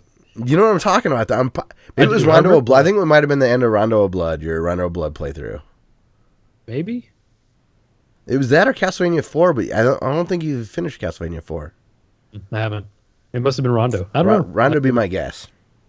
I swear, Dustin, when you said Castlevania 2, I automatically thought, he's playing Simon's Quest. Man, what a trooper. I mean, that takes a lot of dedication. But then you Game Boy's like, okay. Hey, Dustin defends it. I like that game. He likes to. Isn't that Really? crazy? I know, right? I do. I don't hate it. It's just frustrating. That'd be the key word, I think. Yeah. Beautiful soundtrack. Absolutely incredible. Oh, my God, yes. They have the Nintendo Power with all the pro tips right there underneath that Sega Saturn. Oh, nice. When Dustin, it either is his email picture or somehow when Dustin and I traded contact information, whenever he calls or texts me, it's a picture of him reading that Nintendo Power up there. Man, that's an old picture. That's a pre-Solly picture, I think. Pre-Solly. That's an old picture. You've aged well. Out of all the music from the Castlevania franchise, Bloody Tears is one of my favorites. Oh, what a song. It's downright one of my favorites. That's a song. I love Bloody Tears. Yeah. Mm. I love that Castlevania, man. Ask me, depending on the day, it's, you know, the lows to the highs, the entire franchise being maybe better than Mega Man. I don't know. Depends on the day. But it's that good that it's in consideration. Yeah. Yeah, Bloody Tears is just one of the best video game songs that's ever been made. Mm-hmm. Yeah. So, but Belmont's Revenge, the Game Boy. Yes. Speaking of awesome soundtracks, that's probably the best Game Boy soundtrack. Really? Yeah. New Messiah. Check that out. I believe you, man. The Game Boy hit such a sweet spot as far as, and even now, with all the chiptune music, there's just something about the track limitations, but the ability to manipulate the sound chip in there that does some really neat things. And a lot of those early composers knew how to take advantage of that. It's really cool. And what was the composer's name again? The one I'm familiar with is Michiru Yamane. Okay. Michiru Yamane. I don't know how to pronounce it in Japanese. But I don't know that she did the Game Boy ones. I'm still not familiar with which ones she did work on and which ones she didn't. You know what? It's probably pretty tough to find out. It's not like they didn't. A lot of that stuff, from my understanding, especially at Konami in particular, a lot of that was team-based, a lot of trading stuff back and forth, ideas and whatnot, and peer review stuff, so it was a really collaborative effort. Mm-hmm. Oh, hey, this just hit me. We talked about people using weird accents where they say only specific words. Yes. And I brought up Jeremy Parrish saying anime. Yes. Derek Alexander, the happy video game nerd, whenever he says Katamari Damacy, he always slips into like he's from Kyoto or something. Like Katamari Damacy. Like, calm down, Derek. It's fine. We know you get it. Like, you understand the. Like, I'd almost appreciate. I know I'm getting this wrong, but I'm American, or like I know how to say this. It's funny. It sounds too try hard. Yeah. Katamari Damacy. Come on. It's gonna turn into a joke that I do ironically, and then like 3 years from now we'll be Zarek will call us out in chat and be like, "Hey, remember when you made fun of people that talked like you guys are right now?" I'm like, oh, yeah, my bad. Yeah. Like, yeah, you hear somebody like, yeah, using like the Spain pronunciation of gracias with like the th sound and the ch, like gracias. I don't know. Drives me nuts. Speaking of Zarek, made a comment saying Octavia, the musical frame in Warframe, you can write your own custom battle music with her, and the music affects your combat. I made Bloody Tears her song. Damn, that's smart. That's epic. Completely epic. And if Zarek agrees, you know we're right. Basically what that comes down to. He's almost at 8K. I went and checked today. He's Sweet. at 7,800. Go subscribe to Zarek's gaming channel. Yeah. XERRIK. Dude's awesome. Way better. He has a very cool chat community too. Mm-hmm. Very nice people. Okay, some more Castlevania. Yes, I also played. Yeah, we'll just go into the adventure. I played Castlevania: The Adventure. I beat it. I beat this game. Is this the first Game Boy one? Which one's Adventure? It is the first Game Boy one. Okay. This game, Castlevania: The Adventure, is a bad game. I was gonna say, I remember you hating this one. Like, it's really clunky and unfair, right? It's very slow. It's unfair. The level design is bad. The enemy placement is cheap. Every time you get hit, you lose a level of your weapon, of your whip. There are no sub-weapons. When you're climbing a rope and you climb from one screen to the next, it doesn't know that you climbed a rope. So for the first frame or so, you're falling until you grab the rope, and then you're climbing again. But there are enemies placed that it's expecting you to still continue, and you get hit because you can't do anything because you can't jump off the rope fast enough to not get hit, and you can't get out of the way. The entire third level can go right to hell. There's only 4 levels. Yeah, I beat it. 7 out of 10. Okay. Wow. That's funny. What platform did you play it on? I was playing on my Game Boy SP, cool. Game Boy Advance SP. Hey, you've been digging that a lot lately. Yeah, it's something where Solly can play Minecraft and I can actually play the video games that I own. Yes, good stuff. Well, he's hogging my TV. I got an email from Sony saying "Hey, here's all the games you've played," and it was number 1, 204 hours of Minecraft. And the funny thing is Solly's played 4 hours of Minecraft and just left it running. I was going to say that's got to be just running, for right? 200. Yes. So I'm yeah, that's not accurate. It's fine. But at the same time, I was man, that kid needs to get the hell out of my office. That'll be the first smart home device thing you get is you'll be fine, Amazon, Google, you can track whether I'm in my office or not because my son, I need to use hyper security locks to keep him out of here. You have retina scanners just to get into your gaming room. Yeah. Or you should buy one of those massive padlocks. The old clunkers with the little it's even... a front door where you have a keypad. Oh, I was thinking one of those it's a giant padlock and it weighs 3 pounds and you can't even get bolt cutters around it because it's guarded. You know what? Yes. You just get absurd with it. Yeah. Make him think you have the nuclear codes in there. I mean, you do have Hagane, so you basically do. Yeah, right. I'd be more protective of it. I would give away the codes for just leave my Super Nintendo stuff alone. All right, get the hell out of here. I mean, I realize that that's wrong, but I totally agree. Eric also says he designed that character. He says, I designed her to look awesome with an amazing black, blood red, and platinum color scheme. Hell yeah. I gave her an amazing cape and everything. She uses a whip, and I call it Dracula's Bard as the build. Fuck yeah. Eric went all in on that. That's cool, man. Awesome. Warframe looks really neat. It's a cool, free-to-play, over-the-shoulder third-person shooter thing. It looks cool. Yeah. I downloaded it once. Never played it. I might even have it installed. I did the same thing. I've watched Zarek play a few hours. It was a while ago. He had just like kind of finished. Obviously, it's Zarek, so he did like the full cat theme, but he like really had this beautiful character and cat scheme thing. It was cool. Well, Castlevania Adventure, you don't recommend it. I don't. I'll probably still play through it again, just to do it for the channel. I'd like to have like every video game, every Castlevania game play through on the channel. Plus, you'll know it well enough where you'll be able to provide fun commentary about it, like where it's more fun to watch someone play through it than actually do it. Yeah, and that one I'll probably capture that footage and edit it and upload it. Okay, the old school. Yeah, instead of streaming it, because if I get stuck in a place, it's just going to be pure misery. Like Remember Me was by the end of it. That makes sense. And getting off of Castlevania, I played Castlevania Dracula X Chronicles.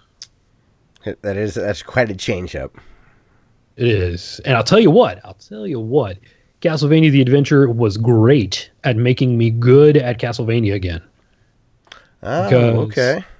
When you're good at Castlevania, when the controls suck and it runs slow and it's a nightmare and you want to punch yourself in the face until you don't have to play it anymore, and then you go over to the PSP version, which is awesome. It's really easy.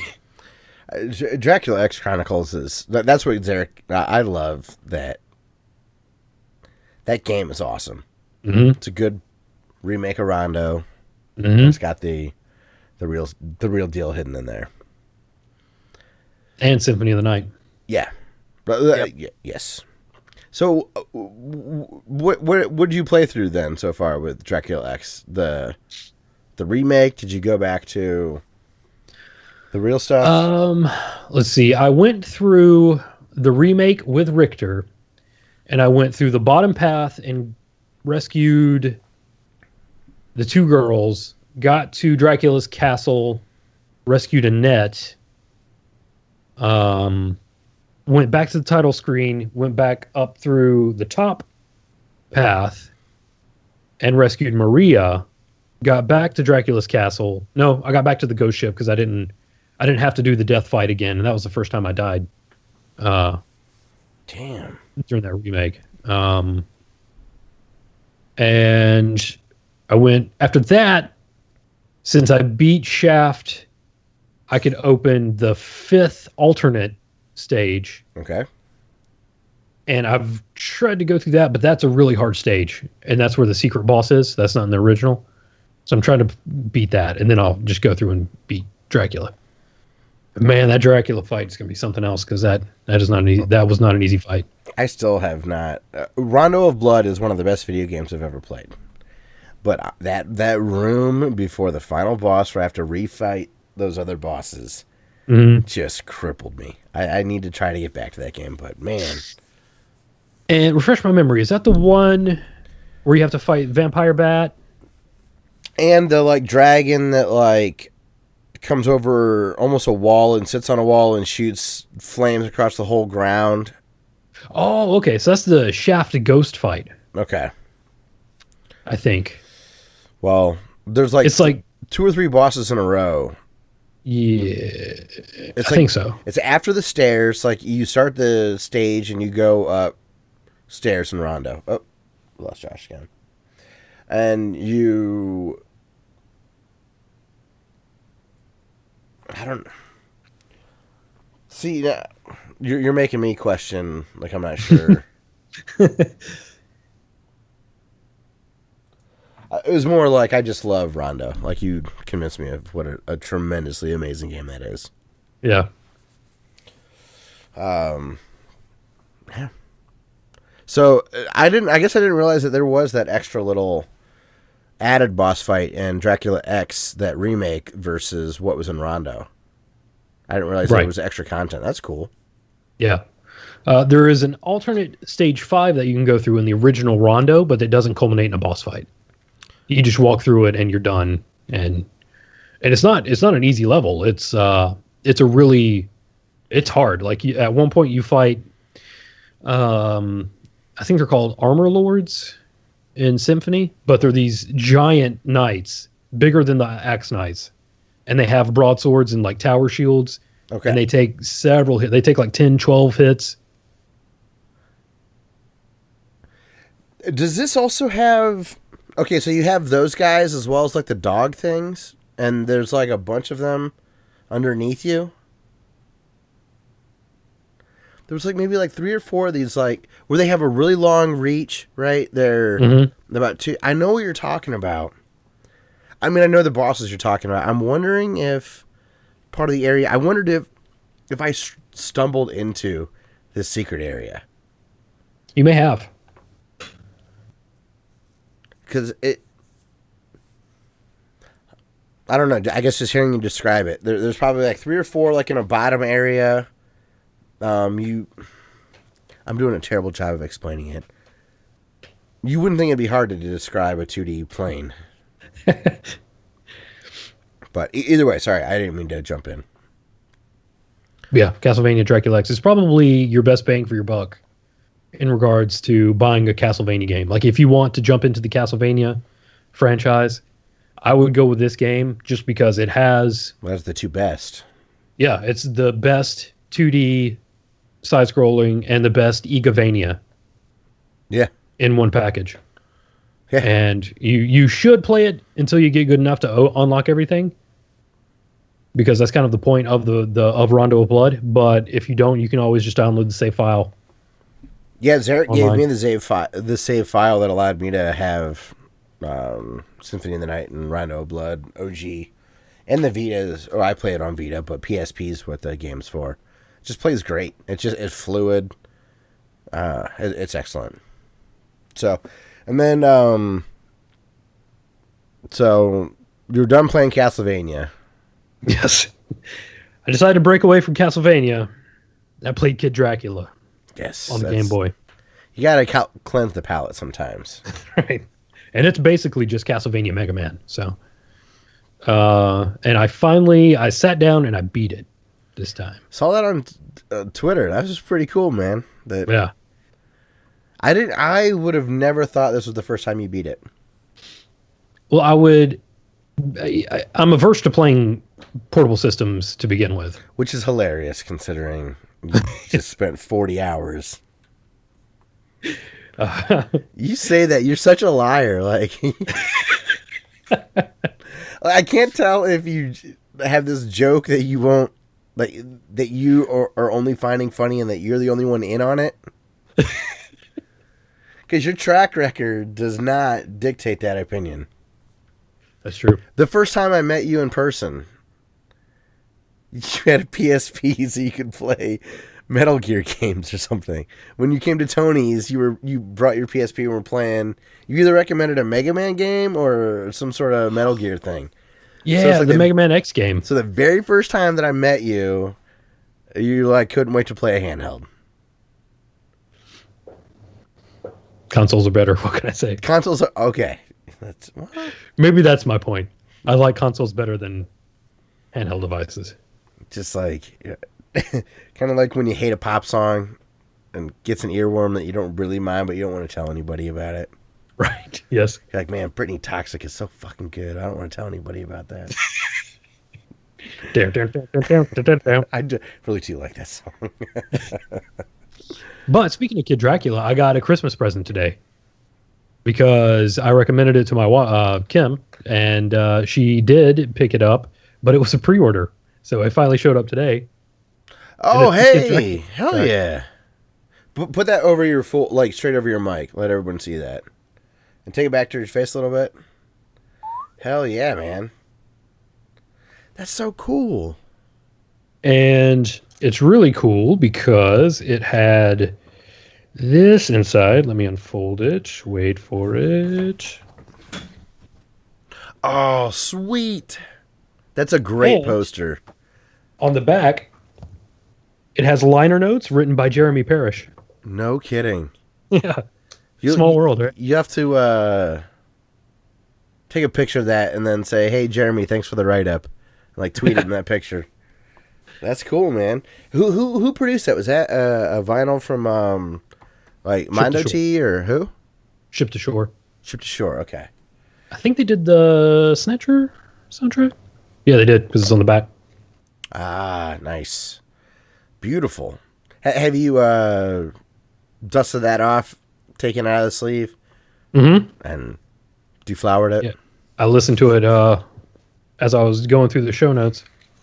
Check out the. Oh my God, that vinyl is gorgeous. Right. As an audiophile, you cringe looking at, and I say that I'm a light audiophile, but you see, most of my colored vinyls don't sound great. But I mean, they're good enough to listen to. Yeah. But when it's that good, yeah, I don't care. Right. My Tool Lateralis album, horrible pressing.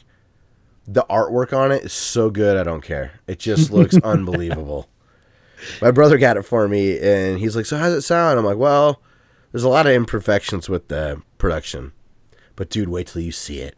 And he's like, that's pretty sweet. That's cool, man. The Kid Dracula soundtrack, that's pretty rad on vinyl. Yeah. So, that's the Famicom version, not the GB game. It kind of looks like, if anyone just listening, almost like splatter paint with like a red canvas and black splatter paint kind of on the vinyl. If you're curious what we're talking about. And you know what? It's really weird. The Castlevania 4 that I have, it has a similar pattern, but it's like a gray canvas and red splatter. That looks more like medieval blood on stone or steel or whatever. But the thing is, that wasn't the like rare pressing. The rare pressing was like half gold and half bronze. And it's really boring and ugly. Isn't that weird? Yeah.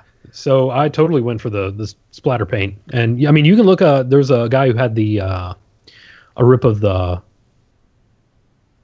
gold bronze vinyl. And it's just, I was like, man, I'm really glad I didn't go with the 1,000 copy pressing. Because that's ugly. I mean, it's meant to, yeah. You're going to play it and, like, you believe the lies of the vinyl. How does this work? It's voodoo. I don't know. You want to at least look good. Well, that's cool, man. Well, only you would dedicate so much time off to straight Castlevania. Yeah. It's been great. And you did none of the EGA style. It's just straight, like, OG Castlevanias you did. Yeah. I know that's your cup of tea, but you didn't even change it up with any sort of exploration. That's cool, man. The Castlevania Adventure especially has always weighed on me. Like, you've owned that forever. And Kim bought me that game. So the sentimental stuff, you got to bring all together. I mean... Yeah. So is Simon in Adventure? What do you know what character? That is Christopher. Okay. Christopher Belmont. Where would Christopher fall in the timeline for me? I think he is 200 years before Simon. I think Simon is in like the 1600s. Okay. And Christopher's in the 14. This conversation alone has me... You know, it's probably going to be my I'm falling asleep to television tonight. Probably going to be the Castlevania Netflix series. Oh, yeah. Already Shine Card. I've been meaning to rewatch that. That's something that if they put those 4 episodes out on Blu-ray, I'll buy them. Day one. I really, really, really like that. And then there's the sentimental side of it, too, with you getting me into Castlevania just in general. Mm-hmm. But even if that wasn't tied into it, I adored that cartoon. It was really good. Or anime. The anime.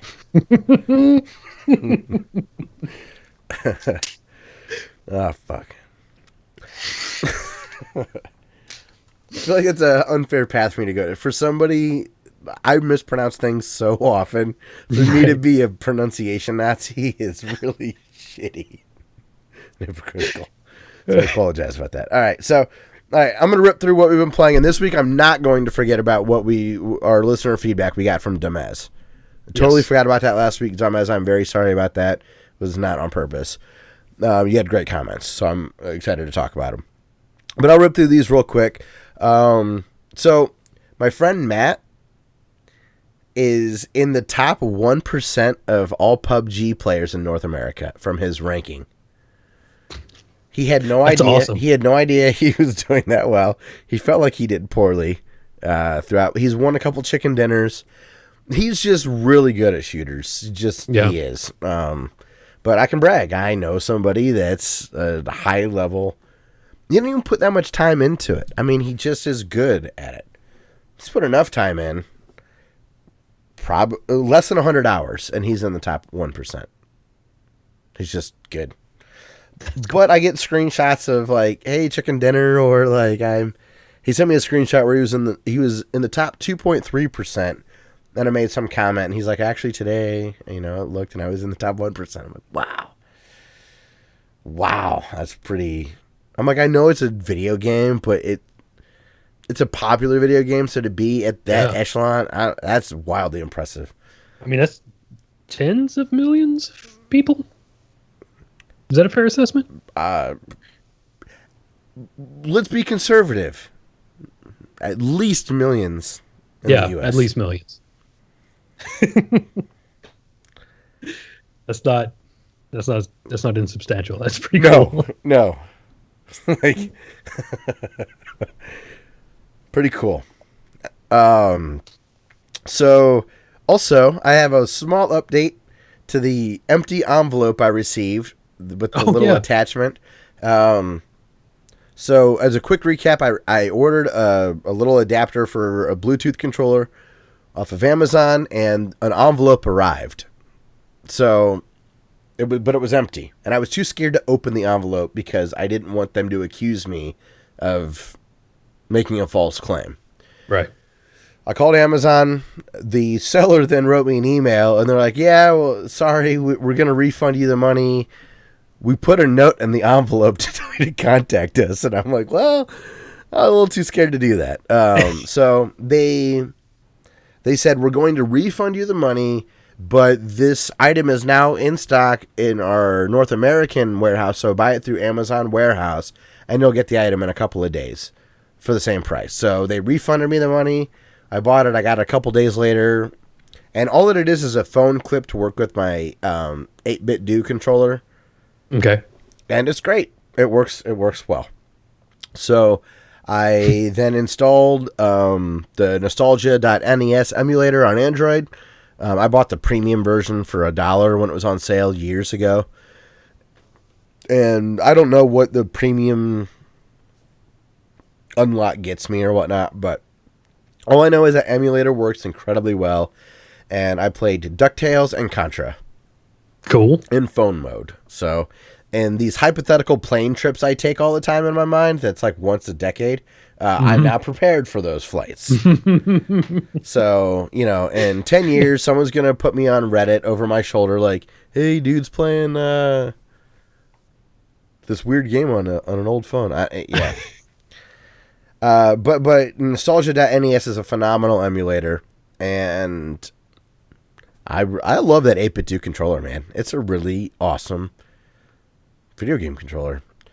I mentioned I had friends over, so we played several hours. I had enough people over that we had 2 poker tables to start the tournament, and then eventually had to combine. So it was a big pot. We allowed buy-in, so there was a nice chunk of cash available, which was fun. I did not win. I got bad beats. I made good decisions, and the deck did me wrong, but it was a blast. It was kind of an all-day thing, and then we ended up playing Mount Your Friends, which if you have not played Mount Your Friends, you're crazy. It's one of the best co-op games. We added the dick grab bonus where you could hand out drinks if you intentionally you had to stop your character above the goal line with a hand or foot on a previous penis. Okay.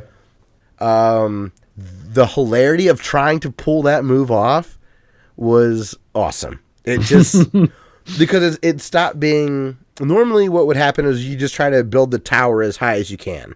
Mm-hmm. But adding this extra little wrinkle in it, I guess sounds weird when but adding this gameplay change made like these really intense moments early on. Because you'd be trying to go for it, and it was very fun. I love Mount Your Friends. It's a great game. I have not gotten to hack the INI files to put pictures in there. You can put your own face in there, so you can see. But it was great. I made them all play Emily is Away 1. You guys know I love that game. Big hit, like massive hit. Cool. I told them I have a game that we are going to play, and there was 5 of us at this time playing. So I mean, a lot of people had left by then, but 5 or 6 of us played it. And I hyped it up well before we did anything, and we played Trivia HQ. They thought Trivia HQ was the hyped game, and I'm like, no, that's Emily is Away. And it was, they were like, what are we playing? This is unbelievable. I'm like, I know.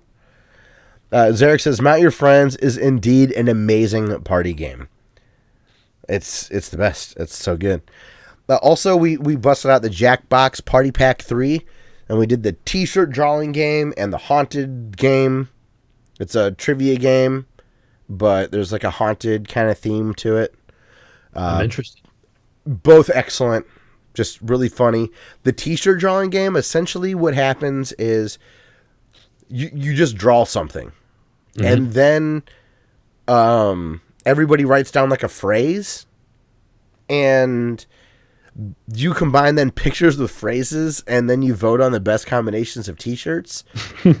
And you can buy the t-shirts in the game through the app. So you can, if a hilarious t-shirt comes out in the party, you can buy them immediately and they get sent to you, which is cool. That is genius. Great touch. Also, I set up Duck Hunt. I had my Duck Hunt setup going. Original cart, original CRT TV. And my friend John and I, months ago, maybe a year ago, I've talked about it before, we turned Duck Hunt into a drinking game. And essentially it was, John and I were so good that it would be several rounds before we missed a duck. So we made the drinking game, we went from you hand out drinks to you drink if you miss. So knowing that, I had some of my other buddies there as well. John was not playing in this Duck Hunt game. I'm like, let's play Duck Hunt. And I told them, don't worry, you just drink when you miss a shot, because it doesn't work if you're handing out drinks, because it's too easy. They both failed the very first screen. To the point, like, they were so bad that I was like, I'm sorry that it's not working. Because my Chromecast audio didn't work either for music to my stereo. So I was like, man, I'm having tech issues today. I don't know, guys. Like, this is weird. I stepped up 10 out of 10. Like, and I'm like, you guys are the worst. Finally, they got a little bit better, but the drinking game did not happen. It was not a fair fight. But Duck Hunt was still a huge hit, because they were like, I can't believe you have a TV specifically because Duck Hunt doesn't work on anything else. I'm like, yeah, well, of course. I got my Zapper. Well, the first thing was, they all asked me, your Zapper still works? I now know that their Zappers probably did work. It was user error. They just couldn't shoot. And they thought it was broken. But yeah, I still have a gray Zapper that works perfectly. That's awesome. And then lastly, Dustin, I sold my Nintendo 64. I sold every Nintendo 64 game except for the 2 Zeldas. I kept those for sentimental reasons. Okay. And some SNES carts. Okay. And unless this guy on Craigslist is a dickhead, I'm buying a guitar tomorrow. All right. I had in my sell pile Mega Man X, Turtles in Time,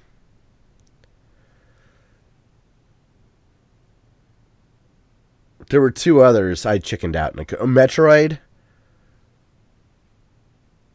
There was one other one I just couldn't quite sell. The 2 big ones I let go of from a monetary standpoint were Secret of Mana and Punch-Out, Super Punch-Out. Okay. Also, the Super Mario World combined with All-Stars in one cart.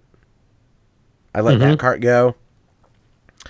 And then some others. But there were a couple that I just couldn't quite let go of. But there's a guitar that I really want, and it was available on Craigslist. I got desperate, and I looked on Craigslist. It's a brand called Reverend Guitars, and they started in Michigan, but they're now based in Ohio. They design all of the guitars in the States. They're made by a company in Korea, and then they get every guitar back to the facility, and they professionally tune and adjust every single guitar before it goes to a dealer. So it's designed and finished in America, but it's made in Korea. So normally this guitar is a little over $1,000. And the one that I found is a friend of the owner. Their lead guitar tech, he claims, picked out this model for him. And the only reason you could tell, what I had him do was send me a video of him playing the guitar so I could check the electronics. This is a gearhead. The dude has Marshall amp heads all over the place. His story checks out when he's like, I traded for another Reverend. I just want this, and it's under $600 for the guitar, and it's less than a year old. And I'm like, all right, I'm gonna take a gamble on this. If nothing else, it's gonna hold value really well. And I could get rid of it my own if I don't like it. But it was too good of a deal. I thought it was $1,000. I'd never get it, and here it was. Because I even looked on eBay. I looked on eBay and Reverb.com. And once I saw this deal, I'm like, that 64 is gone. It's done. These SNES carts that I thought I would eventually get to that I bought years ago, I'm not getting to these. They're gone. Done. And went to a local game store, traded them in. They gave me a fair value, and I didn't get $600 worth of stuff. It just put a big dent in that. So now it feels like it's well within my budget. And yeah, I'm buying a guitar. Yeah, I mean, my 64, I never played it. Yeah, that's fair. 64 is not the best system around. No, but it's hot right now because we're that age. Yeah. It's a lot of people's first systems, but they're also out of college now. They've got proper incomes. So they're doing the same bullshit that we did 10 years ago. And it can be lucrative. And are still doing it. Yes, right. You're retiring eventually. So yeah, I had a very fun weekend. I'm excited. Hopefully, fingers crossed. I guess worst case scenario, I can go buy something else if the guy flakes out. But it doesn't seem like he is going to. Yeah, that's a good point. Money's money. Yeah, right. I'd be disappointed, but no big deal. Mm-hmm. But it's cool to buy an Ohio guitar. Yeah. Designed in Ohio. It's finished in Ohio. It's from somebody. It's wild, man. Watching. They do this thing where the person that fine tunes it, that does all the intonation, does all the bridge adjustments, everything. They handwrite the serial number and initial every guitar head. The person that worked on it. Cool. The guy's initials on my guitar head. If I could pick anybody, it's that guy. They've had articles in our local papers written about him. Cool. His name's Zach Green. He's been a tech since the early 90s. It's like if I could have anybody do the setup, that would be the person. So that's who did the one I'm buying. I'm like beside myself. It's a double humbucker. It's going to have the crunch I want. I'm excited. So, yeah. That was it for the weekend. I thought I'd rip through that faster. So, all right, man. Let's get to some stuff from Dumez. Sorry, Dumez. I did not mean to neglect the comments last week. I just totally forgot about it. So, do you want me to rip through these couple ones here? Or did you want to read some of them? I can read the two biggest ones. Why don't you do that? Yeah, and I'll go with what you miss. All right. He says, quick tech correction for Scott & Co. You had... that'd be a good... guitar YouTube rebranding. Scott & Co. I'd be too embarrassed about that. You had quickly mentioned the small slot being NVMe, but that is not quite true. The slot itself is called an M2 drive, and that type of socket can either be PCIe architecture or NVMe architecture. Depending on the motherboard, You must read the manual to see. NVMe is fastest, but PCIe over M2 will get you cheaper drives but less performance capabilities. But your board might only support one of these formats. I suspect you might already know this, but thought I'd clarify in case not, and for anyone else listening. That's correct. Finally, Dumez is like, I suspect that you just misspoke. Felt good. I did know that. And he is correct. Everything he said there was accurate. And thanks again to Kingston. My brother's just been raving about that PC. Sweet. So, hell yeah. All Kingston stuff delivered. But he's right. NVMe is the architecture, or like the... I don't know if protocol is the right word, but the way the memory is read. So, I apologize about getting that wrong. And he goes on to say, when you rip your vinyl, do not just record at 48,000 hertz. Record it at the max sample rate that your sound card can support. Then, if you keep the file in a format without down converting the higher sample rate, you can have the max possible quality. Since you are capturing an analog source, the more data you use to record, the better. Then, save out the file as FLAC, so there will be zero quality loss from capture to playback. It's correct. And for example, if you're not familiar with the 48,000 hertz, my graphic or my DAC that I got supports up to 96,000 hertz. So a lot of computers will default to 44,100 hertz, which is typical compression for like CD audio, DVD, stuff like that. 4800 is what you would get in, I don't know, Blu-rays, high-end audio file stuff, the low end of that. But he makes a great point. 48,000 might be the default only, and you could get a lot more out, a lot more information recorded. So even though audibly you might not hear it, it is worth getting as much information up front as possible. It's kind of like how when they take old film and remaster it for Blu-ray, and you're like, this wasn't shot with an HD camera. How does this look so good? And it's because all that information was captured on the widest possible amount of film. So you have all this information available that now we can access. So in the future, you might be able to take full advantage of those files. So, great tip, man. Dumbass also says the biggest, most massive question mark situation ever is the fact that Nintendo did not ever make a Mario game for the GBA. That's a great trivia question. He says Wario doesn't count and the remakes don't count. I mean, what the fuck? Yeah, he's totally right. That just makes perfect sense. Like that mold fits a Mario platformer. Yeah. I know they did like Super Mario Advance, but that was always re-releases. Yeah, that's what he's counting as those remakes. Maybe. So I guess that's just what they were. They're just like, nah. This is basically a portable Super Nintendo. Here you go. Yeah, that could be. And maybe they misread the market where they thought, people are bored with that by now. So we'll just give them these cheap, easy ports instead of. That's true. I don't know. Also, he says, regarding retro cables for the PS2, he said, I don't understand. The PS2 natively supports component by default, unless their cables output 240p magically somehow instead of 480i, or is this a typo? The PS2, I think, had to be a typo when I was talking about PS1 versus PS2 for the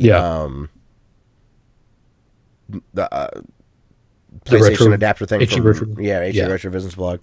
Yeah, that must have been, because I wasn't even sure.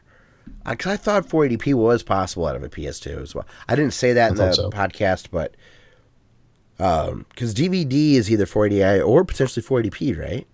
Mm-hmm.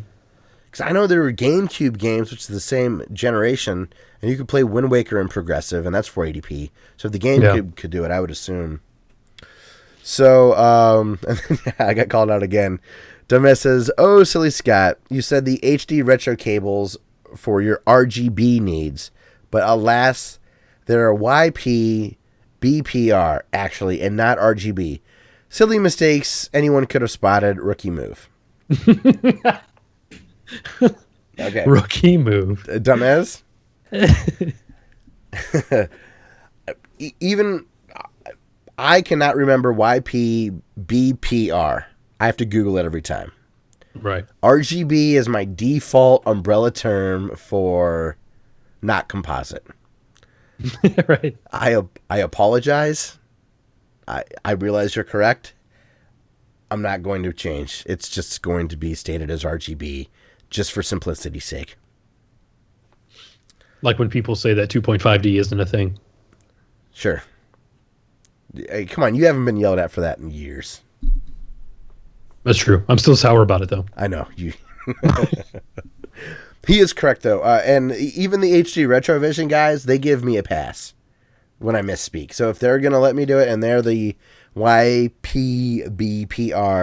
gods, it's okay, I think. Right? Yeah.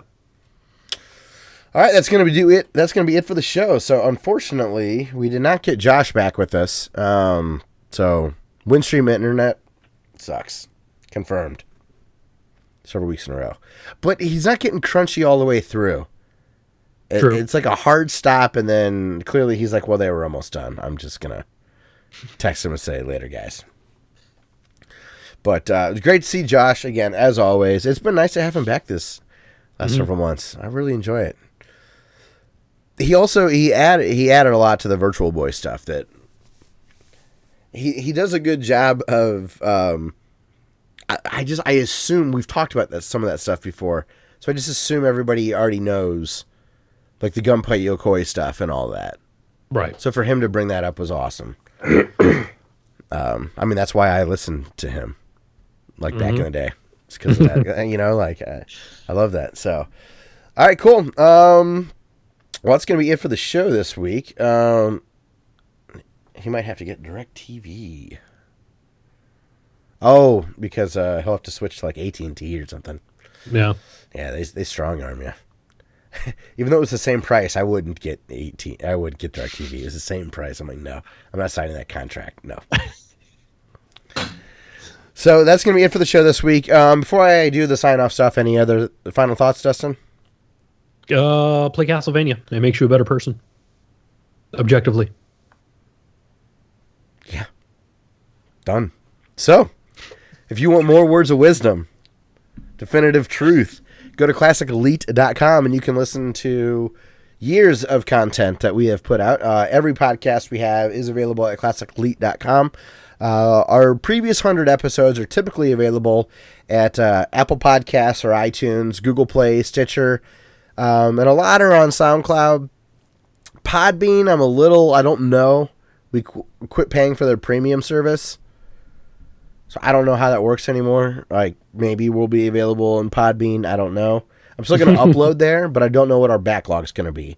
So at minimum, our 5 most recent should be up at Podbean. So if that's your podcast of service, definitely go there. Now, if you'd like to follow us on social media, you can use the username Classic Elite, which is Classic L337 at Twitter, so /Twitter, /Instagram, Facebook, YouTube, and SoundCloud. Those are the places that we are the most active.